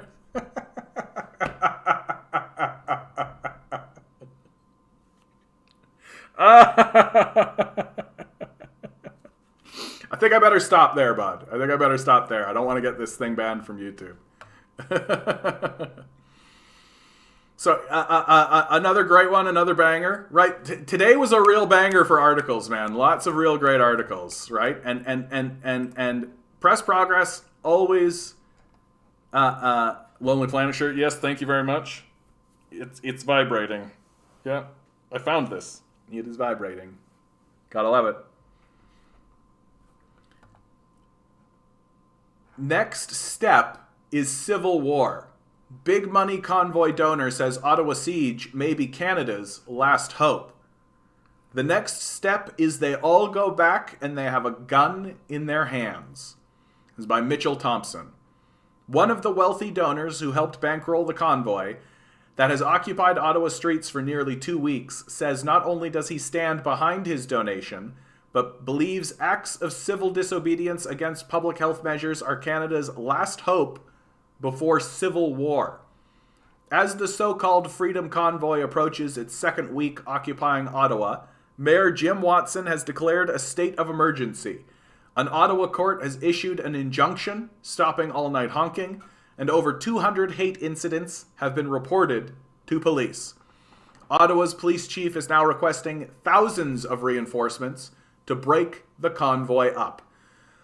Leading up to the far-right siege of Ottawa, convoy organizers raised over $10 million through GoFundMe before the crowdfunding platform shut down the convoy's account on February 4th, stating the convoy had violated the platform's terms of services, prohibiting the promotion of violence and harassment. CBC News reported a large number of those donations came from unnamed and foreign sources. However, a list of donors to the anti-vaccine convoy reviewed by Press Progress identifies a number of wealthy donors and businesses who are real and based in Canada. One name that appears on that list is Evans Trucking, which gave the convoy $5,000. Reese Evans, general manager of the Coaldale, Alberta-based trucking company, confirmed he financially supported the convoy because he wants to see freedom restored in Canada. Freedom would be ideal, Evans told Press Progress. Freedom to live our lives the way we did 4 years ago without being mandated or threatened into putting things into our body under duress, Evans explained, adding while he thinks vaccines are a good thing in this world, he doesn't care for being told what I have to do or else. We as a company have conservative values, Evans noted. We obviously do not agree with vaccine mandates. We never have. Evans predicts Justin Trudeau will be brought down by a no-confidence vote as a result of protests in Ottawa, something which may usher in a new era for Canada. I have very, very high hopes that Pierre Poilievre is going to get into the UCP federal position, Evans said. I really honestly believe he would do a very, very good job of being a prime minister. Evans, who has spent many nights at the blockade in Coutts, said he voted for Jason Kenney's United Conservative Party in 2019, but no longer supports them because Kenney is not acting in a way that a conservative leader would be. Evans suggested someone is pulling his strings, but decided to say who. We all have our assumptions, he said with a chuckle. Evans dismisses complaints about the presence of hate groups and photos of swastikas at the protests in Ottawa. They're probably plants. They're probably Antifa members or whatever you want to call them. This is the most peaceful protest in the history of our world. This was a cause that got fired up and got momentum, and one we absolutely stand behind through and through to the end. And if the peaceful protest doesn't end in Ottawa or at the Canada-US border in Coutts the way Evans hopes it will, he predicts the next step will be violence. People have been protesting quietly, the trucking owners said. Now people are tired of it. People are fed up with it. People have had their last nerve stepped on. There's peaceful protest, then there's civil disobedience, Evans said. If civil disobedience isn't listened to, it isn't negotiated with, it isn't talked about, the next step is civil war. The next step is they all go back and have a gun in their hands, Evans reiterated to Press Progress. There's some civil disobedience going on which is the border blockades, and this is happening in Sarnia, Ontario now. And Ottawa is playing their part as well. But this isn't a war yet. It's just at the disobedience part. But eventually, if it doesn't get listened to or negotiated, it will turn into that. I'm not saying I want a war, Evans clarified. I'm not saying that I want to go to war. Who wants to go to war? Do you want to go to war? Nobody wants to go to war. Ain't nobody wants to go to war. But if it comes down to it, the general manager of Evans Trucking says he is prepared to participate in a civil war. If it's going to be turning into a second-class citizen, and I can't feed my family, and I can't work for a living because I'm not vaccinated and the government tells me so, you betcha. You betcha I'm participating in a civil war, Evans said. Freedom is not free, friend. Evans said he is looking into filing a request to refund his $5,000 from GoFundMe.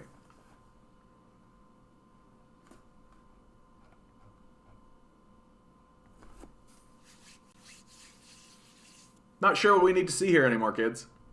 Like, not sure what we're doing here.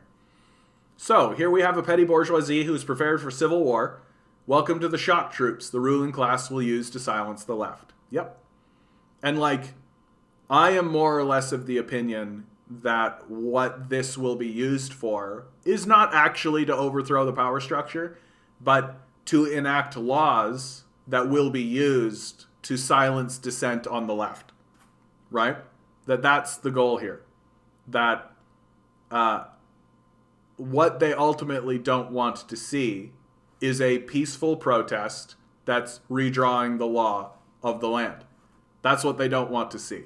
They don't want to see people surrounding the halls of power, redrawing the Constitution, and simply ignoring this power structure. Like, which is what I argue in favor of, right? Like, this is the great beauty of a true protest movement that has the support of the populace, right? Like, this protest movement does not have the support of the populace, right? These guys are far-right fascists calling for civil war. A true protest movement that actually had the support of the populace would surround the halls of power and say, this is the new law of the land. We ignore you. And that's what they're trying to prevent. And they absolutely will use this as a way to pass legislation to then turn around and use against peaceful movements. Yep. Instead of being terrified, prepare to fight back. Learn some self-defense. Learn to use a gun. Otherwise, as Trotsky said, the fascists will roll over your skull like a tank. Yep. And like, the fascists don't care. Like, they don't, like, you can't negotiate with these people. There's no negotiating with fascists. Like, it's an absurd concept to believe that you can.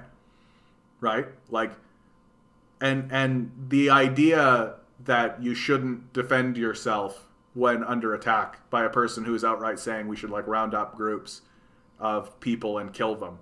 Like, that's what fascism and that's what Nazism is, right? You're outright explicitly stating that an ideology of violence. Like, explicitly, right? So the question comes, at what point do you fight back, right?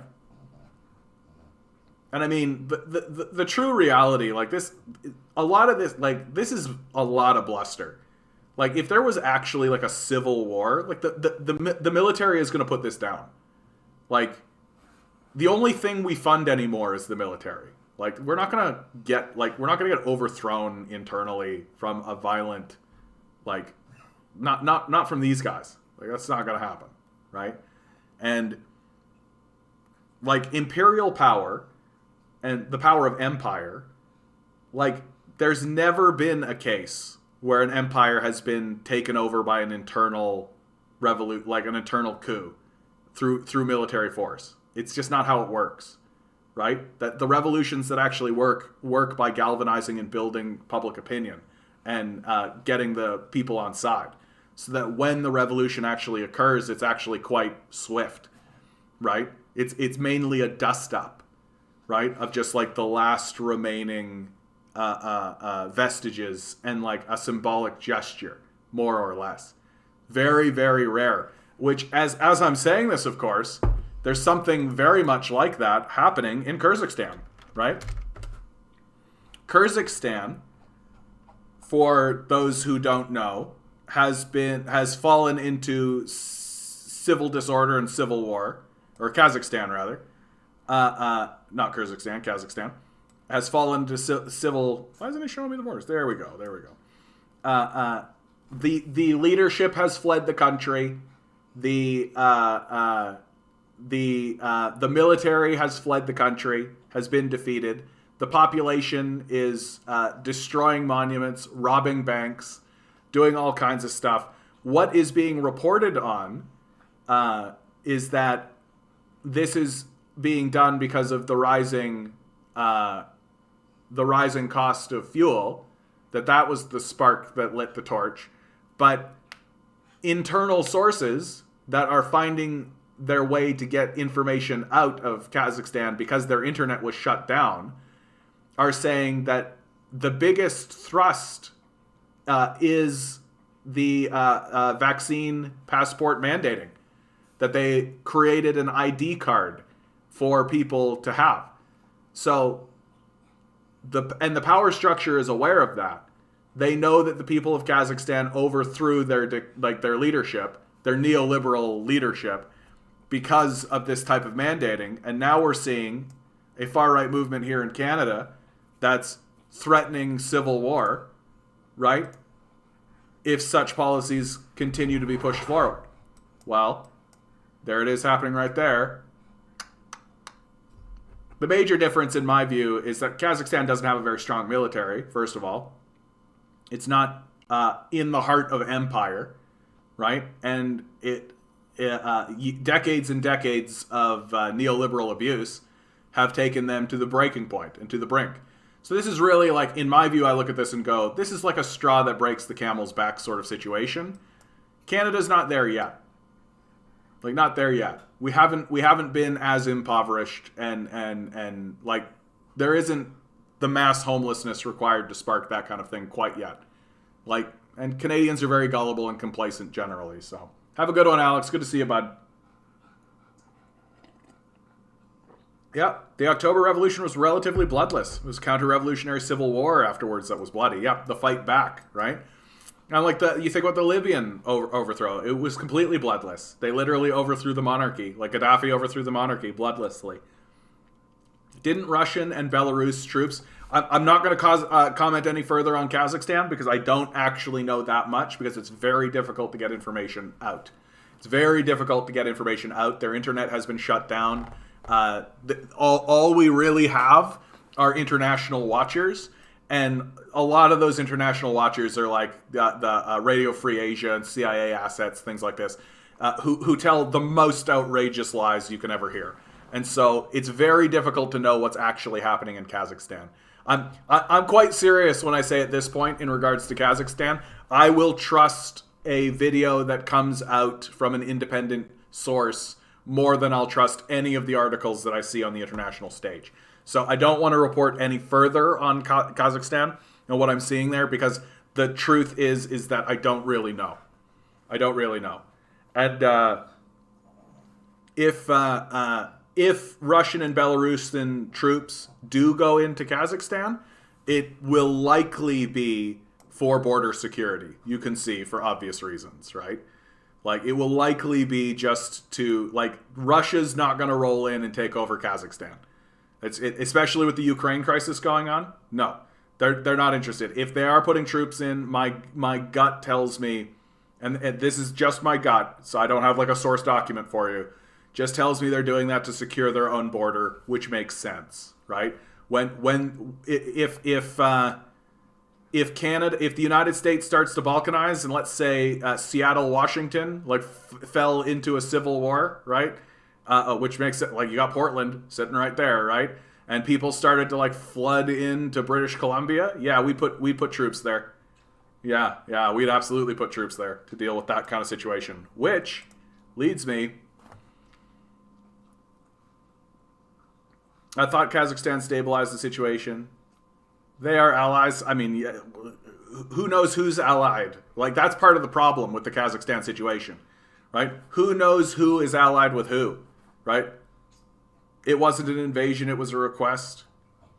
But a request from who, by who, to who, right? Like, did the former leadership request for the Russians to come in? Did the people? Who is even in charge in Kazakhstan right now?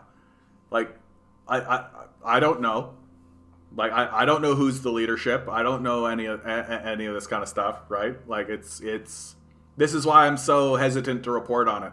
And you may very well be correct that it's that from the corrupt leadership, right? So the neoliberal leadership that got chased out of the country, right? They requested the Russian Belarusians to come in. It didn't work, obviously, right? Like if the Russians did indeed send in troops. It didn't work because Kazakhstan is still like in an outrageous situation. Yeah, I'm with you, Garden Mice. I'd love to know more myself, honestly. Like, I'd love to know more myself, but it's so difficult. Belarus said they will follow Russia into any combat. Yeah, of course. No, Belarus. I mean, Belarus is like, if you ask me, it is actually only a matter of time until Belarus reintegrates with Russia. Like, that seems to me to be something of an inevitability. Like, they have a history with Russia. Anyway, I won't go too much deeper into that. This is the conversation. The American polity is cracked and might collapse. Canada must prepare. The U.S. is becoming increasingly ungovernable. Well, more specifically, the leadership in the United States is not interested in governing. Right? Like, that's a very important distinction. It's not that the people are ungovernable. It's that the leadership is not interested in governing. And some experts believe it could descend into civil war. What should Canada do then? Thomas Homer Dixon is executive director of the Cascade Institute at Royal Roads University. His latest book is Commanding Hope, The Power We Have to Renew a World in Peril. By 2025, American democracy could collapse, causing extreme domestic political instability, including widespread civil violence. By 2030, if not sooner, the country could be governed by a right-wing dictatorship. We mustn't dismiss these possibilities just because they seem ludicrous or too horrible to imagine. In 2014, the suggestion that Donald Trump would become the president would also have struck nearly everyone as absurd. But today we live in a world where the absurd regularly becomes real, and the horrible commonplace. Leading American academics are now actively addressing the prospect of a fatal weakening of U.S. democracy. This past November, more than 150 professors of politics, government, political economy, and international relations appealed to Congress to pass the Freedom to Vote Act, which would protect the integrity of U.S. elections, but is now stalled in the Senate. This is a moment of great peril and risk, they wrote. Time is ticking away, and midnight is approaching. I'm a scholar of violent conflict. For more than 40 years, I've studied and published on the causes of war, societal breakdown, revolution, ethnic violence and genocide, and for nearly 2 decades, I led a center on peace and conflict studies at the University of Toronto. Today, as I watch the unfolding crisis in the United States, I see a political and social landscape flashing with warning signals. I'm not surprised by what's happening there. Not at all. During my graduate work in the United States in the 1980s, I sometimes listened to Rush Limbaugh, the right-wing radio talk show host and later television personality. I remarked to friends at that time, with each broadcast, it was if Mr. Limbaugh were wedging the sharp edge of a chisel into a faint crack in the moral authority of U.S. political institutions, and then slamming the other end of that chisel with a hammer. In the decades since, week after week, year after year, Mr. Limbaugh and his fellow travelers have hammered away, their blows powered lately amplified through social media and outlets such as Fox News and Newsmax. The cracks have steadily widened, ramified, connected, and propagated deeply into America's once esteemed institutions, profoundly compromising their structural integrity. The country is becoming increasingly ungovernable, and some experts believe it could descend into civil war. How should Canada prepare? In 2020, President Donald Trump awarded Mr. Limbaugh the Presidential Medal of Freedom. The act signaled that Mr. Limbaugh's brand of bullying, populist white ethnocentrism, a rancid blend of aggrieved attacks on liberal elites, racist dog whistling, bragging about American exceptionalism, and appeals to authoritarian leadership had become an integral part of mainstream political ideology in the United States. But one can't blame only Mr. Limbaugh, who died in early 2021, and his ilk for America's dysfunction. These people and their actions are as much a symptom of that dysfunction as its root causes, and those causes are many.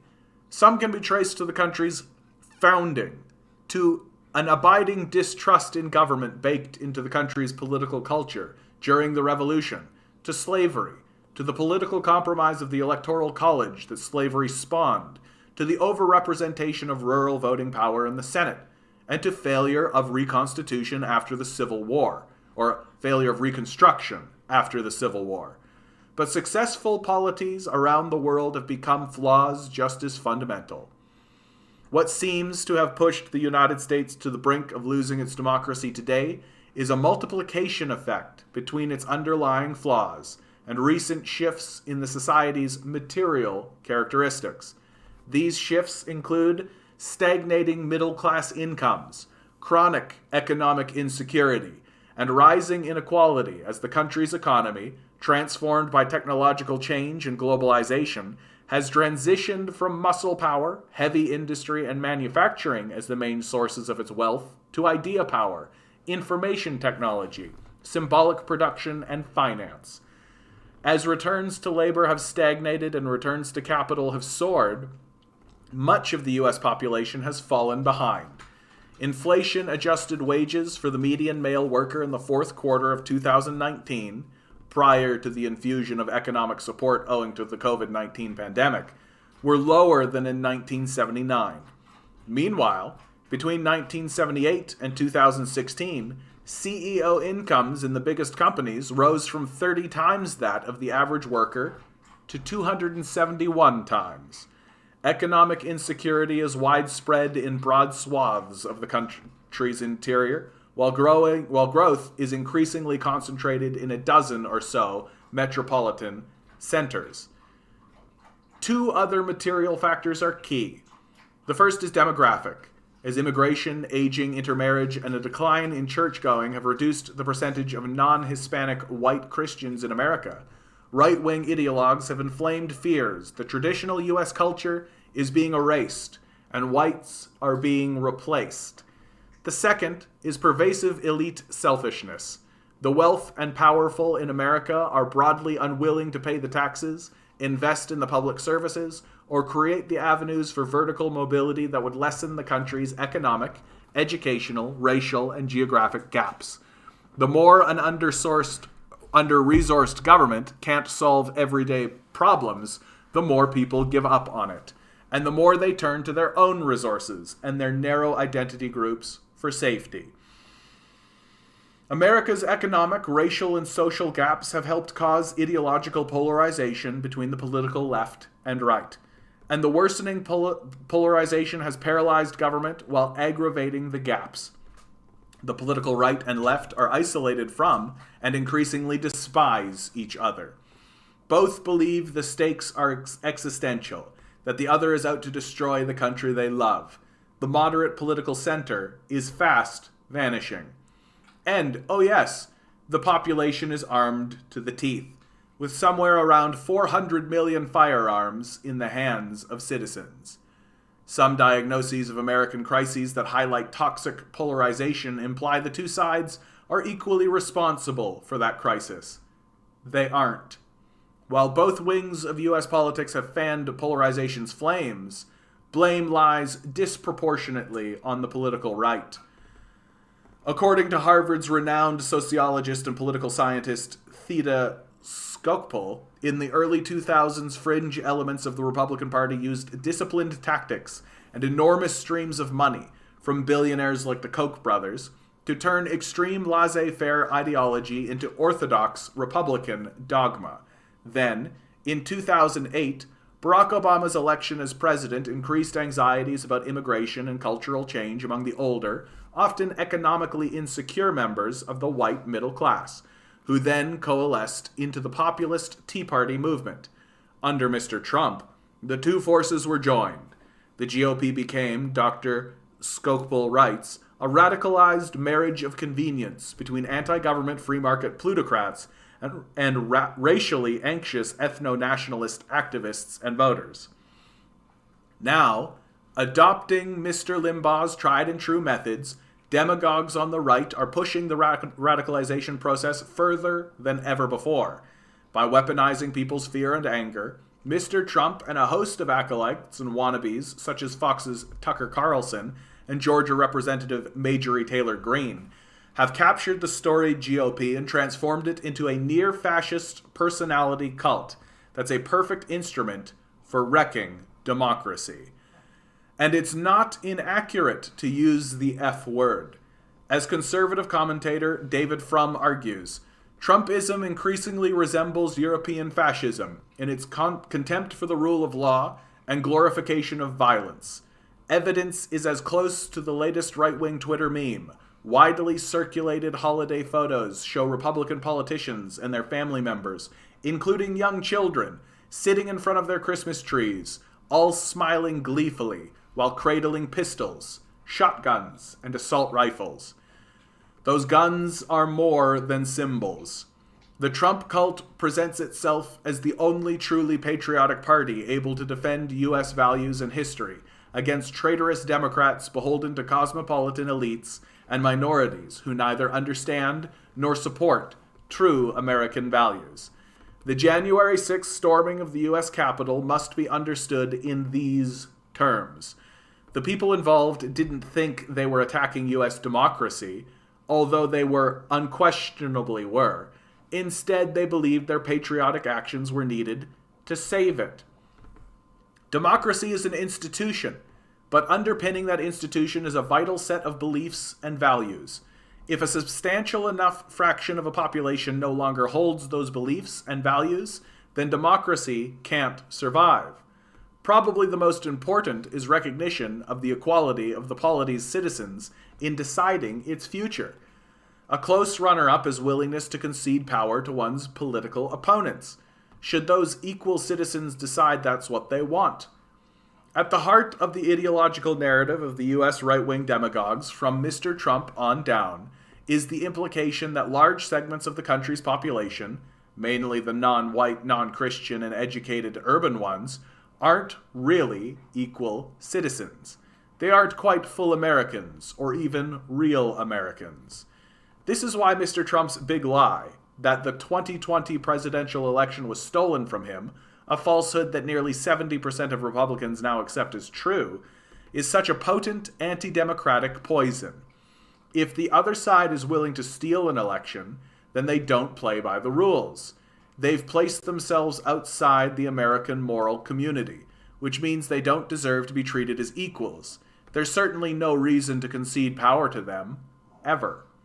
Willingness to publicly endorse the big lie has become a litmus test of Republican loyalty to Mr. Trump. This isn't just an ideological power move to promote Republican solidarity against Democrats. It puts its adherents one step away from the psychological dynamic of extreme dehumanization that has led to some of the worst violence in human history. And it has refashioned into a moral crusade against evil Republican efforts to gerrymander congressional districts into pretzel-like shapes, to restrict voting rights, and to take control of state-level electoral apparatuses. When the situation is framed in such a Manichaean way, righteous ends justify any means. One of the two American parties is now devoted to victory at any cost. Many of those with guns are waiting for a signal to use them. Polls show that between 20 and 30 million American adults believe both that the 2020 election was stolen from Mr. Trump and that violence is justified to return him to the presidency. In the weeks before the November 2016 U.S. election, I talked to several experts to gauge the danger of a Trump presidency. I recently consulted them again. While in 2016 they were alarmed, this last month most were utterly dismayed. All told me the U.S. political situation has deteriorated sharply since last year's attack on Capitol Hill. Jack Goldstone, a political sociologist at George Mason University in Washington, D.C., and a leading authority on the causes of state breakdown and revolution, told me that since 2016, we've learned that early optimism about the resilience of U.S. democracy was based on two false assumptions. First, that American institutions would be strong enough to easily withstand efforts to subvert them. And second, that the vast majority of people will act rationally and be drawn to the political center, so that it's impossible for extremist groups to take over. But, especially after the 2020 election, Dr. Goldstone said, "We've seen that the core institutions, from the Justice Department to country election boards, are susceptible to pressure. They've barely held firm. We've also learned that the reasonable majority can be frightened and silenced if caught between extremes, while many others can be captured by mass delusions. And to his surprise, moderate GOP leaders have either been forced out of the party or acquiesced to a party leadership that embraces lies and anti-democratic actions. Mr. Trump's electoral loss has energized the Republican base and further radicalized young party members. Even without their concerted efforts to torque the machinery of the electoral system, Republicans will probably take control of both the House of Representatives and Senate this coming November, because the incumbent party generally fares poorly in midterm elections. Republicans could easily score a massive victory, with voters ground down by the pandemic, angry about inflation, and tired of President Joe Biden bumbling from one crisis to another. Voters who identify as independents are already migrating towards Republican candidates. Once Republicans control Congress, Democrats will lose control of the national political agenda, giving Mr. Trump a clear shot at recapturing the presidency in 2024. And once in office, he will only have two objectives: vindication and vengeance.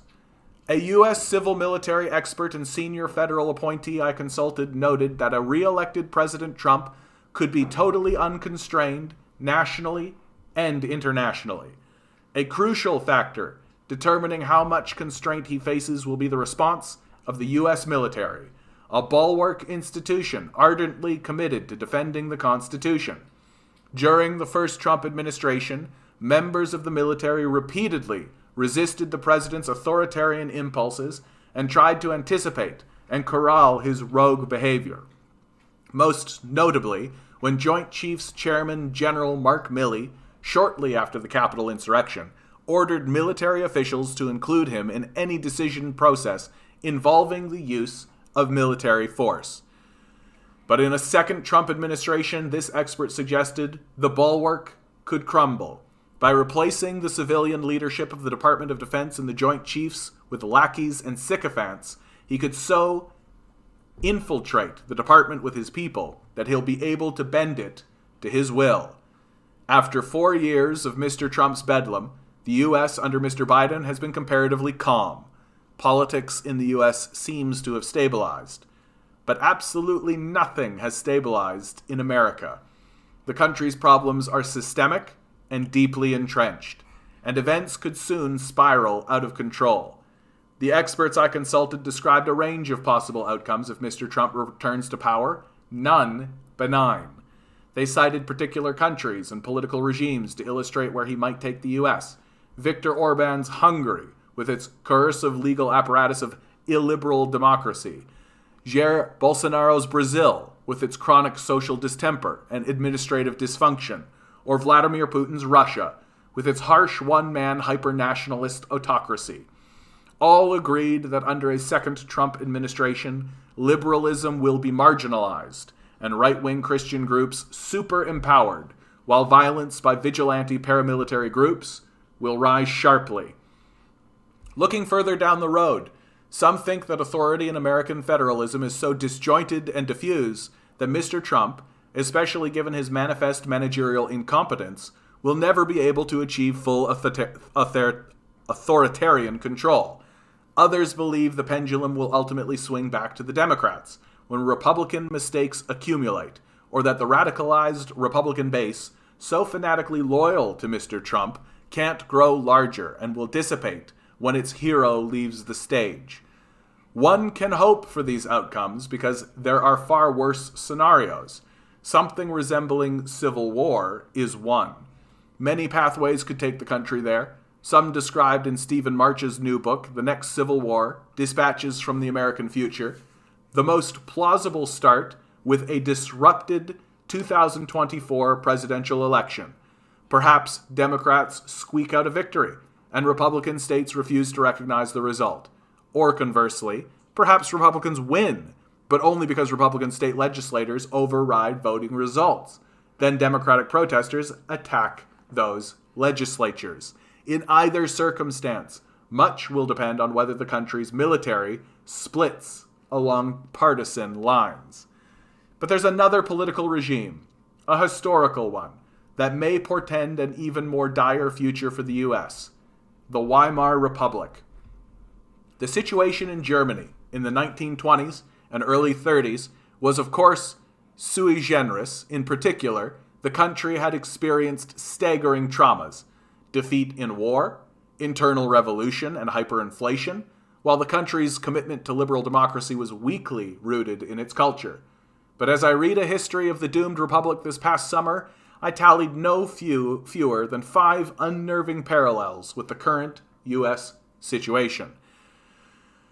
First, in both cases, a charismatic leader was able to unify right-wing extremists around a political program to seize the state. Second, a bald falsehood about how enemies inside the polity had betrayed the country. For the Nazis, the stab in the back, and for Trumpists, the big lie, was a vital psychological tool for radicalizing and mobilizing followers. Third, conventional conservatives believed they could control and channel the charismatic leader and rising extremism, but were ultimately routed by the forces they helped unleash. Fourth, ideological opponents of this rising extremism squabbled among themselves. They didn't take the threat seriously enough, even though it was growing in plain sight.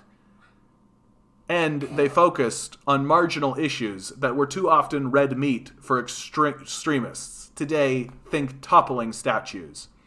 To my mind, though, the fifth parallel is the most disconcerting. The propagation of a hardline security doctrine. Here I've been influenced by the research of Jonathan Leader Maynard, a young English scholar who is emerging as one of the world's most brilliant thinkers on the links between ideology, extremism, and violence. In a forthcoming book, Ideology and Mass Killing, Dr. Leader Maynard argues that extremist right-wing ideologies generally don't arise from explicit efforts to forge an authoritarian society, but from the radicalization of a society's existing understandings of how it can stay safe and secure in the face of alleged threats.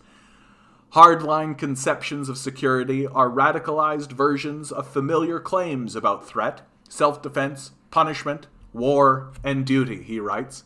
They are the foundation on which regimes organize campaigns of violent persecution and terror. People he calls hardliners believe the world contains many dangerous enemies that frequently operate in and through purported civilian groups. Hardliners increasingly dominate Trumpist circles now. Dr. Leader Maynard then made a complementary argument. Once a hardline doctrine is widely accepted within a political movement, it becomes an infrastructure of ideas and incentives that can pressure even those who don't really accept the doctrine into following its dictates. Fear of true believers shift the behavior of the movement's moderates towards extremism. Sure enough, the experts I recently consulted all spoke about how fear of crossing Mr. Trump's base, including fear for their family's physical safety, was forcing otherwise sensible Republicans to fall into line. The rapid propagation of hardline security doctrines through a society, Dr. Leader Maynard says, typically occurs in times of political and economic crisis. Even in the Weimar Republic, the vote for the National Socialists was closely correlated with the unemployment rate. The Nazis were in trouble, with their share of the vote falling and the party beset by internal disputes, as late as 1927, before the German economy started to contract. Then, of course, the Depression hit. The United States today is in the midst of a crisis, caused by the pandemic, obviously, but it could experience far worse before long. Perhaps a war with Russia, Iran, or China, or a financial crisis when economic bubbles caused by excessive liquidity burst. Beyond a certain threshold, other new research shows political extremism feeds on itself, pushing polarization towards an irreversible tipping point. This suggests a sixth potential parallel with Weimar. Democratic collapse followed by the consolidation of dictatorship. Mr. Trump may just be a warm-up act, someone ideal to bring about the first stage, but not the second. Returning to office, he'll be the wrecking ball that demolishes democracy, but the process will produce a political and social shambles. Still, through targeted harassment and dismissal, he'll be able to thin the ranks of his movement's opponents within the state, the bureaucrats, officials, and technocrats who oversee the nonpartisan functioning of core institutions and abide by the rule of law. Then the stage will be set for a more managerial, competent ruler, after Mr. Trump, to bring order to the chaos he's created. A terrible storm is coming from the south, and Canada is woefully unprepared.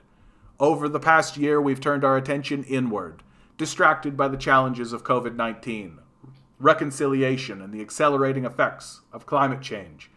But now we must focus on the urgent problem of what to do about the likely unraveling of democracy in the United States. We need to start by fully recognizing the magnitude of the danger. If Mr. Trump is reelected, even under the more optimistic scenarios, the economic and political risks to our country will be innumerable. Driven by aggressive, reactive nationalism, Mr. Trump could isolate Canada continentally, as one of my interlocutors put it euphemistically. Under the less optimistic scenarios, the risk to our country in their cumulative effect could easily be existential, far greater than any in our Federation's history. What happens, for instance, if high-profile political refugees fleeing persecution arrive in our country and the U.S. regime demands them back? Do we comply? In this context, it's worth noting the words of Dmitry Muratov, the courageous Russian journalist who remains one of the few independent voices standing up to Mr. Putin and who just received the Nobel Prize for Peace. At a news conference after the awards ceremony in Oslo, as Russian troops and armor were massing on Ukraine's borders, Mr. Muratov spoke of the iron link between authoritarianism and war. Disbelief in democracy means that the countries that have abandoned it will get a dictator, he said, and where there is a dictatorship, there is a war. If we refuse democracy, we agree to war. Canada is not powerless in the face of these forces, at least not yet. Among other things, over 750,000 Canadian immigrants live in the United States, many highly placed and influential, and together they're a mass of people who could appreciably tilt the outcome of coming elections and the broader dynamics of the country's political process. But here's my key recommendation.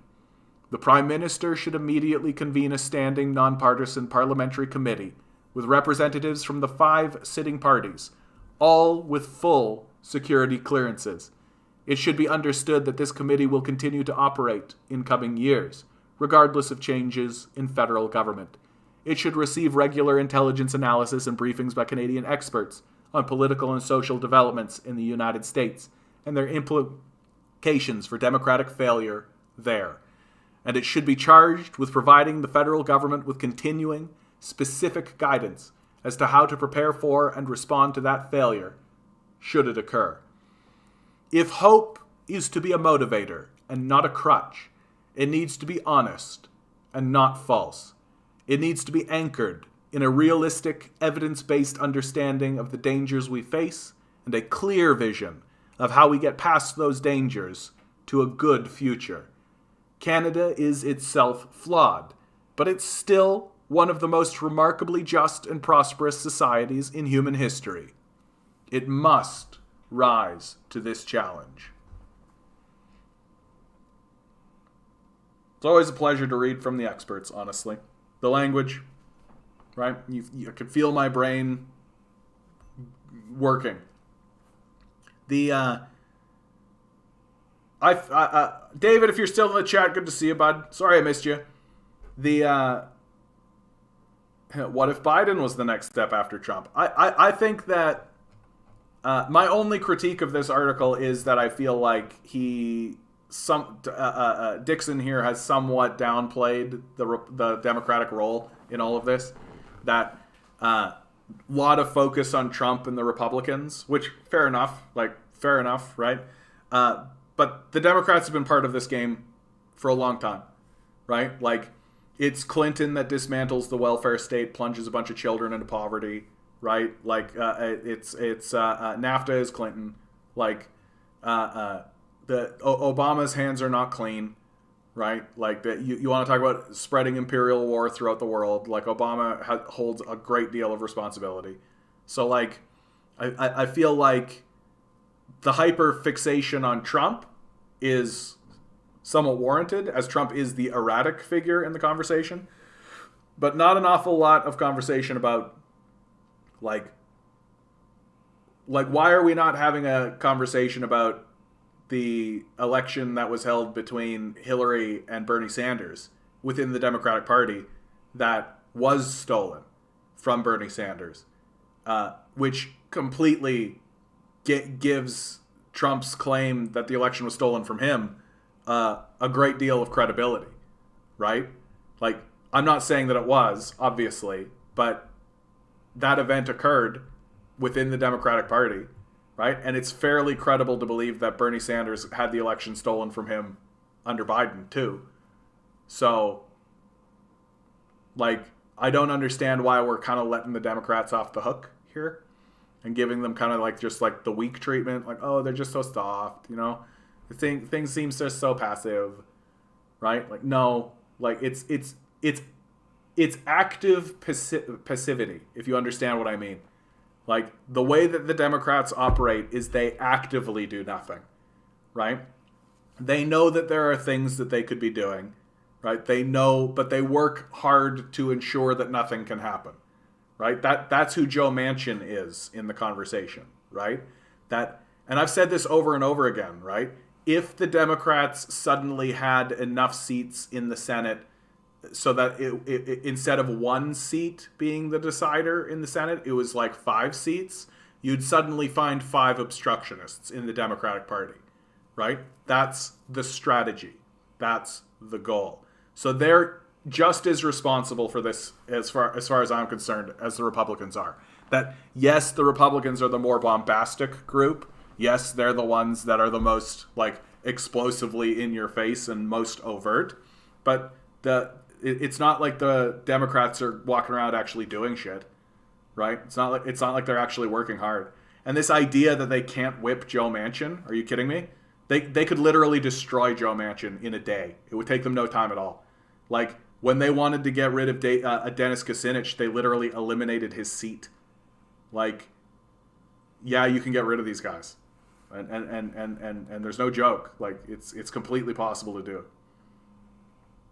But they don't care because they care, but he's doing his job, which is acting as the obstructionist, right? Which is what the corporate state wants. That really what I see, and I'm not trying to discredit Thomas Dixon's analysis. I think it's excellent, and I think it's good to read of what experts think. But the goal of the corporate power structure was to take over the society, right? Which they've done. And now the goal is to ensure that nothing can get done, right? That's why you have the just say no strategy from the Republicans, right? And the Democrats doing a got to reach across the aisle strategy. Like, remember when Obama, he had 2 years where he had the House, the Senate, and the presidency, and instead of actually passing a bunch of legislation, he was like, no, I got to reach across the aisle and make sure everything's good with these Republicans, right? Got to reach across the aisle. Reach across the aisle. Literally wasting 2 years. Complete stall tactic, right? Got nothing done with his, like, majorities of seats in the House and the Senate, right? But the thing is that the grifts are ending, right? People are genuinely looking at the Democratic Party being like, why aren't you doing stuff? Like, why aren't you actually getting shit done? And the reality is that they don't want to, right? They simply don't want to. They're not interested. They're just they're as in the thrall of corporate power as the Republicans are, right? And if the structure is showing to the populace that it can no longer respond to their needs and it's calcified completely, well, eventually doing away with the system is an inevitability. It just so happens to be the Republicans that'll be the most likely one to do it. Like, but it's the inevitable outcome of what they're doing, right? And the corporate power structure is more than happy to do away with the Democratic apparatus, because the Democratic apparatus is the only power structure that threatens them at all. It's the only power structure that could actually strip them of their power, as it has in the past. And so they want to do away with it, right? And the Democrats will watch, right? The Democrats will watch. They're not going to do anything, right? They don't care. They're not invested in that. Because all politics in America is vanity projects, right? Just enacting the demands of the corporate power structure, and just like, oh, sweet, I'm the president of the United States. I'm the president of the United States. I'm the greatest president that's ever been a president. Russia basically guaranteed the stability of Kazakhstan. I didn't hear about further unrest. I don't think it's a color revolution because CIA was happy with Kazakhstan. Limbaugh converted to Islam on his deathbed. He's buried with his head pointing to Mecca. True story. If you do some basic psychoanalysis on Rush, he experienced addiction, which means he was a lonely man who had fewer connections with his fellow person. My bleeding heart is sad for him, yeah. Collective Security Treaty Organization will help explain Russia's actions in Kazakhstan. How recent were the events in Kazakhstan you speak of? I mean, ongoing, right? Like, ongoing. Do you think it's possible that the Ambassador Bridge is blocking it for much longer? The U.S. Armed Forces might come if the Canadians don't act? Because it's affecting jobs in the United States. Yeah, I think there will be some kind of military action ultimately. I mean, like just like there was with the encampments, right? Hey, Eric, how you doing, bud? We could be further ahead in the timeline than the author knows. Yeah, I'm more or less of the opinion that the United States democracy is irrelevant, right? That's why I don't really like report on it very often, or care about it. Like, what have I said on this chat all the time? Like, eventually there comes a point where the corporate state just rules directly. It's getting really close. Like, when Elon Musk tweets out, "We'll coup who we want, deal with it," what is that but an explicit admission that they're just ruling by fiat, that they don't need these representatives. These representatives don't pose a real threat to them, right? That the democratic system exists as an illusionary force in the first place, right? Like, this commentary is really good, but it still buys in to the idea that the democratic system in the United States is legitimate in the first place.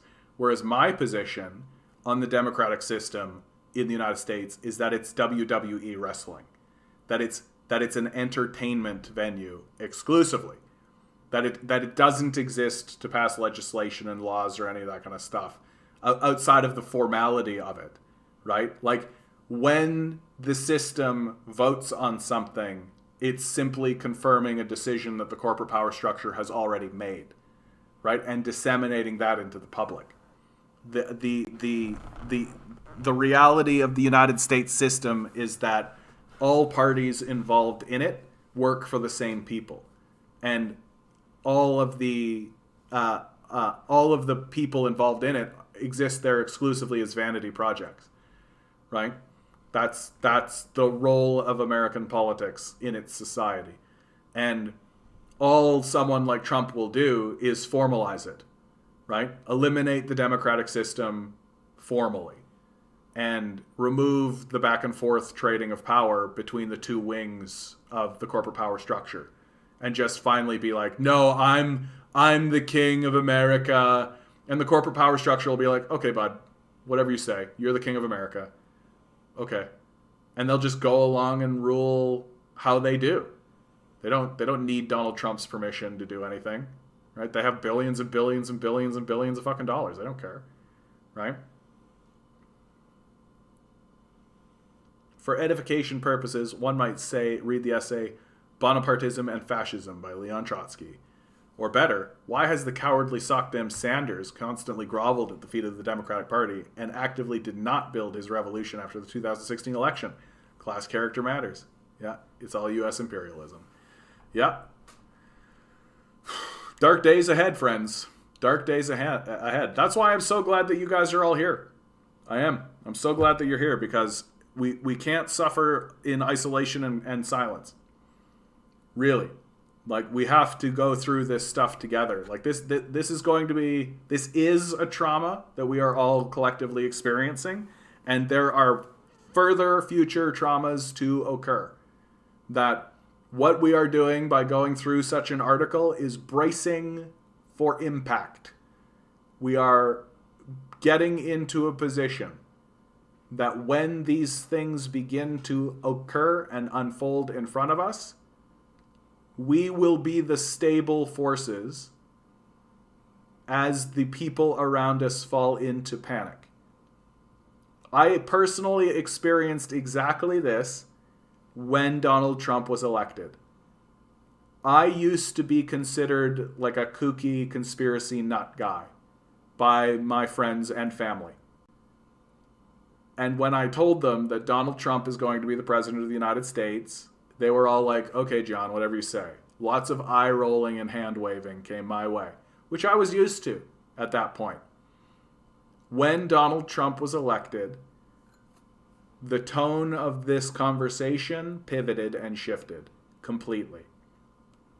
That I was the one who knew what was going on, and the people around me, in panicked tones, came and spoke to me about what was going on.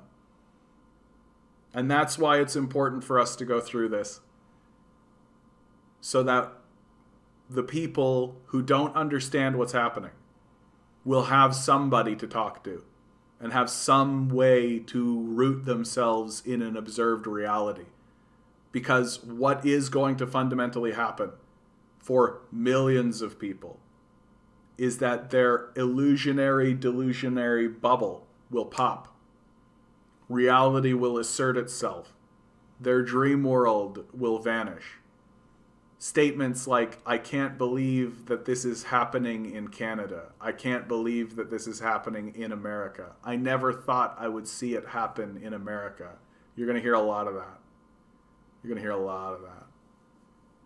And we've got to be absolutely ready for these, at this stage, inevitabilities. Like, what force is standing in the way of it? Like, what force is actually standing in the way of this outcome? It's not the Democrats. Certainly not. There is no political mass movement. Like, there's no political leftist mass movement that's interested in preventing this. Right? Or has the power even to prevent it. So, brace for impact. My personal goal is that I want to develop a tight-knit community that will be self-sustaining for the inevitable societal collapse. Yeah? I mean, rural communities, man. Like, there's ghost towns in the United States where you could get land, right? Like, that's really what you're talking about. Like, go find some of those ghost towns out in America and start populating those.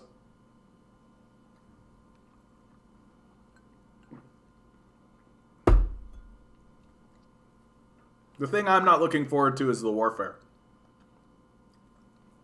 That's what I'm really not looking forward to. Yeah, the Trotskyist essay, Biden is the Bonapartist. I mean, Biden really is just like he's the perfect figure for the day. Just like an old, tired, demented psychopath who's playing the part of a stabilizing force, when really, like, he is one of the major contributors to the destabilization of the United States. Like, the number one reason why people are losing faith in the democratic structure is because it's not responding to them. Like, that's what it really is. Like, if the populace agrees, if 90% of the populace agrees on something, in like polling data, universal health care polls at like 70 to 90%, right? And it never drops below 70%. There's huge support for it within the Republican Party even. And the system cannot do it. It cannot respond to it, right?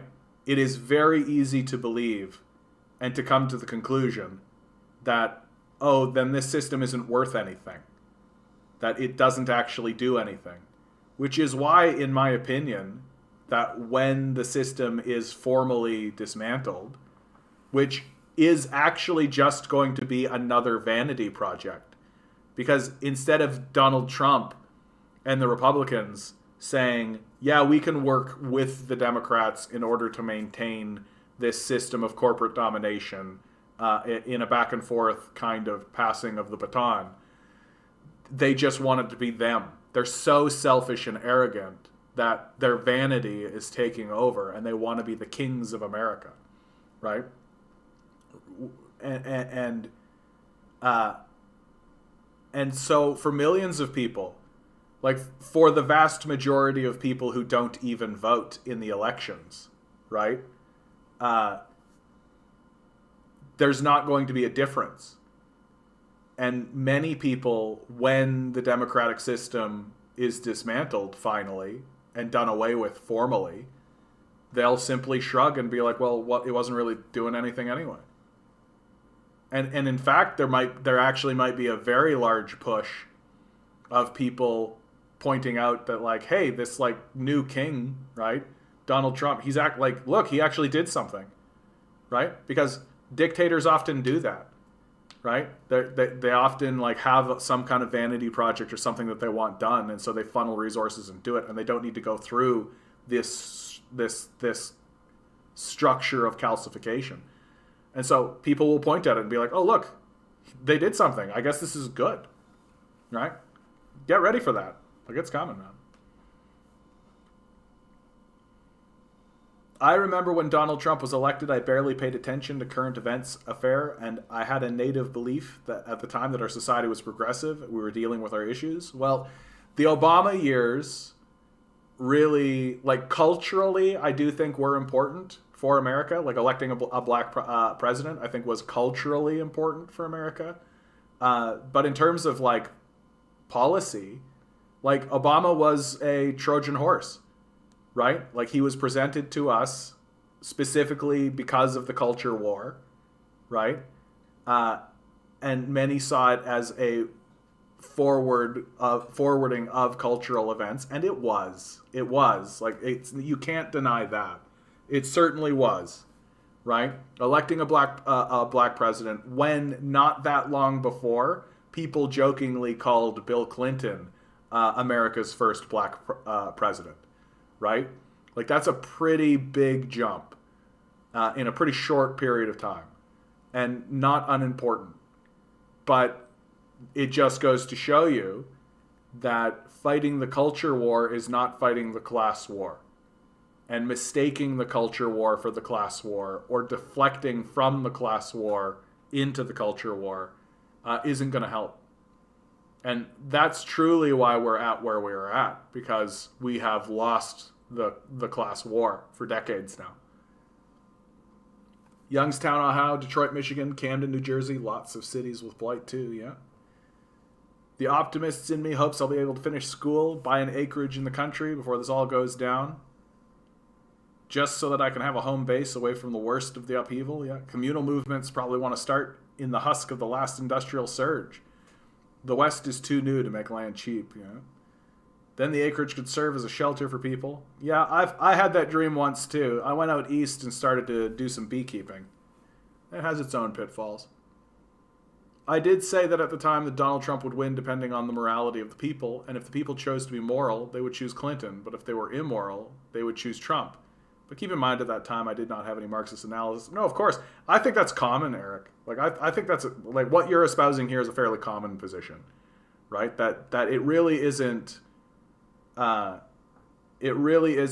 until later that I think people, and many people still do view, like, Hillary Clinton should have been the president. But I look at Hillary Clinton and I'm just like, what are you talking about? Like, Hillary Clinton wouldn't have been any better. Like, she was the Department of State when they invaded Libya. Like, what are you talking about? Like, Libya is one of the biggest atrocities of this century. Like, literally going from, like, a socialist society, increasing the well-being of its people, the strongest economy on the continent of Africa, the elimination of homelessness, to being a society with open slave trade markets. Like, that, you can thank Hillary Clinton's State Department for that. Like, what in God's name would lead anybody to believe that Hillary Clinton would be more moral than Donald Trump? Propaganda. And it's easy to fall for. right? It's easy to fall for. And it's easy to fall for the WWE wrestling dynamic. I don't really... Like, there are a lot of commentators on YouTube that spend a lot of time dealing with this Republican-Democrat dynamic. Someone like Sam Cedar is like that, right? Sam Cedar seems like a rational, completely compassionate, empathetic, crisp, lucid commentator, but he's caught within this dynamic of believing that the Democrats and the Republicans are anything but allies in a illusory game of WWE wrestling, of just distractionary showmanship, right? Where they both come, they say they scream at each other in the mic, they take out the chair, right? There's dirty maneuvers, all this kind of stuff. The ref interferes, like all this kind of crazy shit goes on, right? The drama unfolds, the stare-offs, the Pelosi ripping the speech, like all that kind of showmanship. And then at the end of the day, right, they both go behind the curtain and they both get paid by the same guy. And they shake each other's hands and say, job well done. Like, there is absolutely no way that the Democrats actually think that Donald Trump is like the reprehensible person that they talk about, right? Like, we've seen photos of these guys mingling with one another. Like, they're buddies. They go to the same clubs. Like, wait a second, are you saying that the Cold War opened up the slave market in Africa and capitalism actually allowed the slave market to be formed? I know, right? I don't, like, capitalism requires slavery. It wants slavery. Like, slavery is its default position. That the fact that we don't have slavery, well, chattel slavery, we have other forms of slavery, obviously, but, like, it requires, like, a literal open warfare. Like, you literally got to go to war over it. And, like, capitalism needs it. Like, if capitalists don't get slave labor, then capitalism can't work. Because the whole idea is that you are stealing the fruits of other people's labor. That's the whole concept, right? That you're the owner and you have workers who you steal surplus value from in order to facilitate your worthlessness. Like, that's the definition of capitalism. And if you were to cease the slavery, i.e. the people actually keep the fruits of their labor, well then they wouldn't be capitalism anymore, right? It's like definitional, right?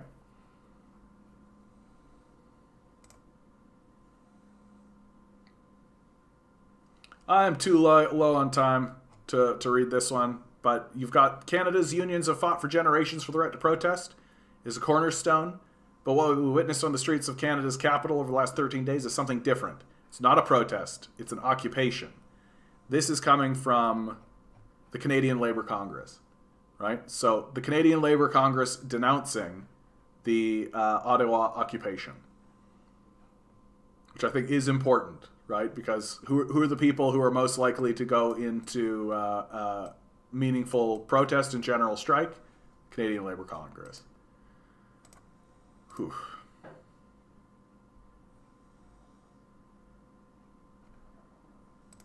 Hope you guys are doing well out there, man. Hope you guys are doing well out there. China is actually getting more forthright in its communications with America. Here's a tweet.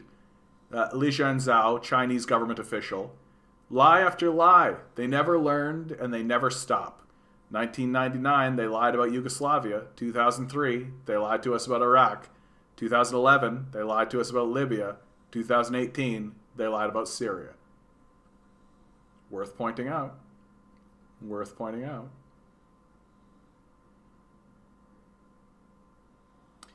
I'm actually being serious here. Oh, I know very little of African history. I know that there was a slave market because PragerU mentions it. However, my question is that when communist government fell, capitalism brought back chattel slavery in Africa. Okay, so Libya, right? In 2011, they lied to us about Libya, as I'm pointing out here. And yeah, like white West, like don't feel bad about the lack of understanding and history in Africa. Africa's a huge place with a massive history. Like it's like the fact that it's actually displayed so tinily here on the map as if it's like the same size as this, like Africa displayed on the map properly according to its size.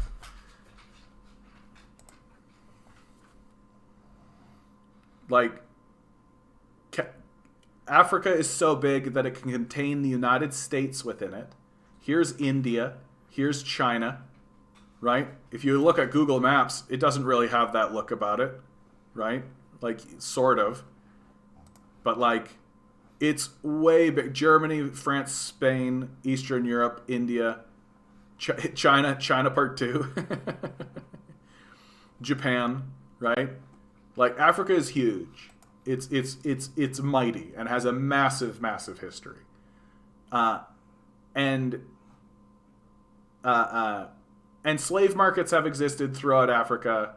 Like, the idea that, like, the slave market collapsed in the United States and that was, like, the end of slavery in Africa, no. Like, that continued to happen and does continue to still happen.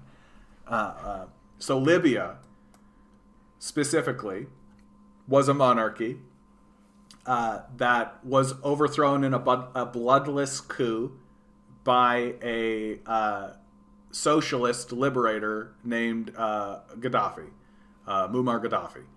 And he proceeded to enact a series of pretty massive social changes, was constantly a thorn in the Western imperialists' side because he believes in revolutionary upheaval and actually actively funded it, most notably supporting the IRA, the Irish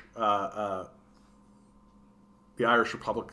I forget that, but in Ireland, the independence movement and in Ireland. I'm just blanking on the name. When Egypt had its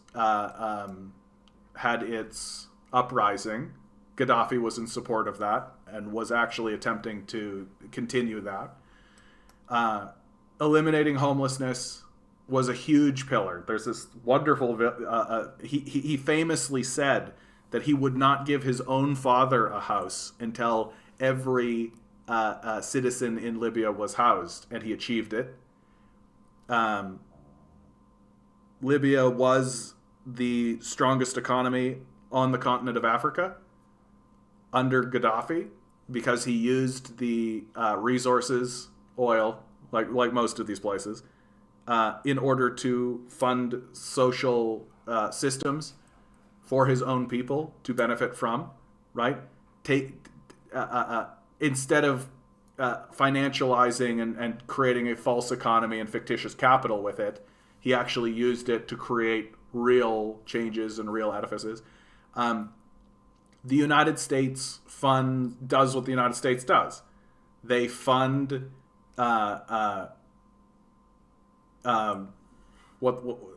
rebels or freedom fighters or whatever you want to call them, right?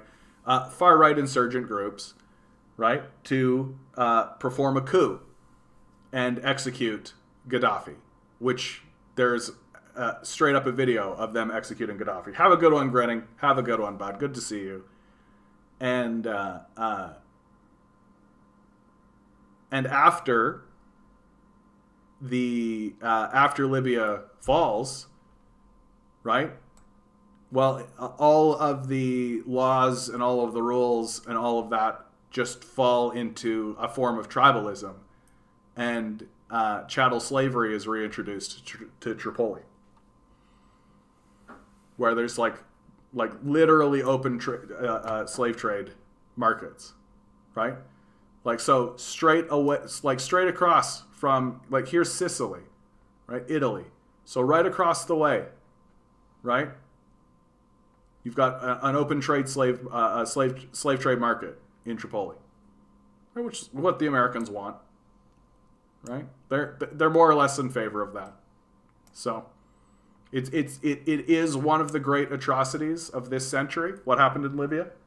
The complete destruction and the dismantling of a stable, prosperous society, and its replacement with a tribal slave society on behalf of the United States Empire and the CIA. Oh yeah, absolutely. Speaking of fictitious capital, the entire NFT, Facebook, metaverse garbage is literally the creation of fictitious capital in front of our eyes. Yeah, and it's like the retreat into fantasy, right? These guys don't know what to spend their money on, and so they're just creating nonsense. And frankly, I think this metaverse thing is actually blowing up in Zuckerberg's face. Like, people are abandoning Facebook. People are looking at this metaverse stuff and just being like, it's just total garbage. Like, literally, it's a product that nobody cares about or wants. Like, so you're telling me we've got to like buy all these goggles and buy all this kind of stuff so that we can go into like an office environment? Like, it's so goofy and dumb. Like, it's so goofy and dumb. Like, and these headsets and the resources that are required to get them are like literally like we're sending children into cobalt mines in order to mine cobalt with sticks and shit. Like, what the fuck is wrong with us? Like, what the absolute fuck is wrong with us? To me, it's just a retreat into fantasy. That, like, the right wing retreats into an ideological fantasy, a type of fantasy that surrounds like Christianity, the return of Jesus Christ, right?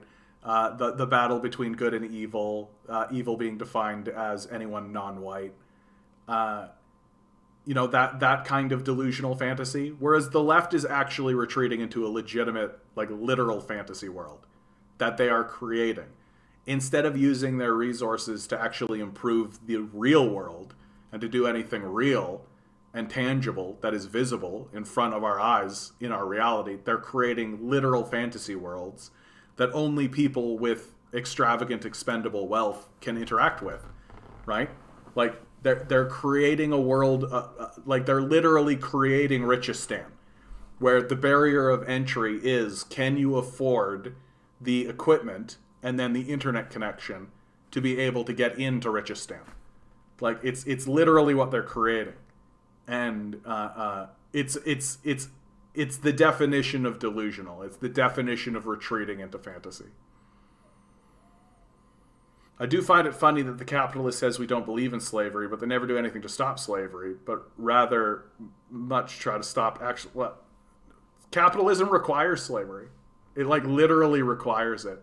There has never been a moment in the history of capitalism where it didn't use slavery. I'm deadly serious. It needs it. If capitalists were to actually obliterate slavery from its model, if it pursued the path of getting rid of slavery, it would destroy the capitalist system. Capitalism requires slavery. And if they create a segment of its of the cult that is not enmeshed within slavery, that just means the slavery is over here and invisibilized, right? Like, you got like Nestle using like literal slave labor in to grow its chocolate and to get cocoa, right? Like, you eating the chocolate bar aren't necessarily the slave, but there certainly are slaves in the supply chain. I understand the point that you're trying to say about Jesus, but I do have to say the analogy annoys me because I'm one of those Christians who believes that Jesus will return. I mean, I think you and I are just going to have to agree to disagree on that, Eric. I mean, I think that the return of Jesus is an interesting analogy, something to look at, the way that we say that, like, a figure like Martin Luther King will return, right? That people like Christ arise in communities, but, like, in the right-wing kind of way, like, he's not going to descend from the heavens, right? Like, it's not going to be like, Jesus Christ coming back from heaven, here I am, angels sing, right? Like, and I mean, and to me, it's more analogous than anything else. That, like, the return of Christ is going to be the return of a figure like Christ. That's how I see that. All right, guys, we have reached the end of this one, and boy, howdy, am I sleepy! And that was a big episode. I felt there were lots of big articles in this one. Big article episode today. So I'm gonna go to bed. I'm gonna take my pug and I'm gonna go to bed. Thank you all for being here, guys. Please be sure to like, share, and subscribe. Always remember, each and every one of you is a quantum being, walking around in quantum energy. That happens to you all the time, Eric. Yeah, bring it up earlier. Bring it up earlier. I'll gladly have that conversation with you, bud. With all the love in the world. All right, guys. Good luck. We're gonna need it.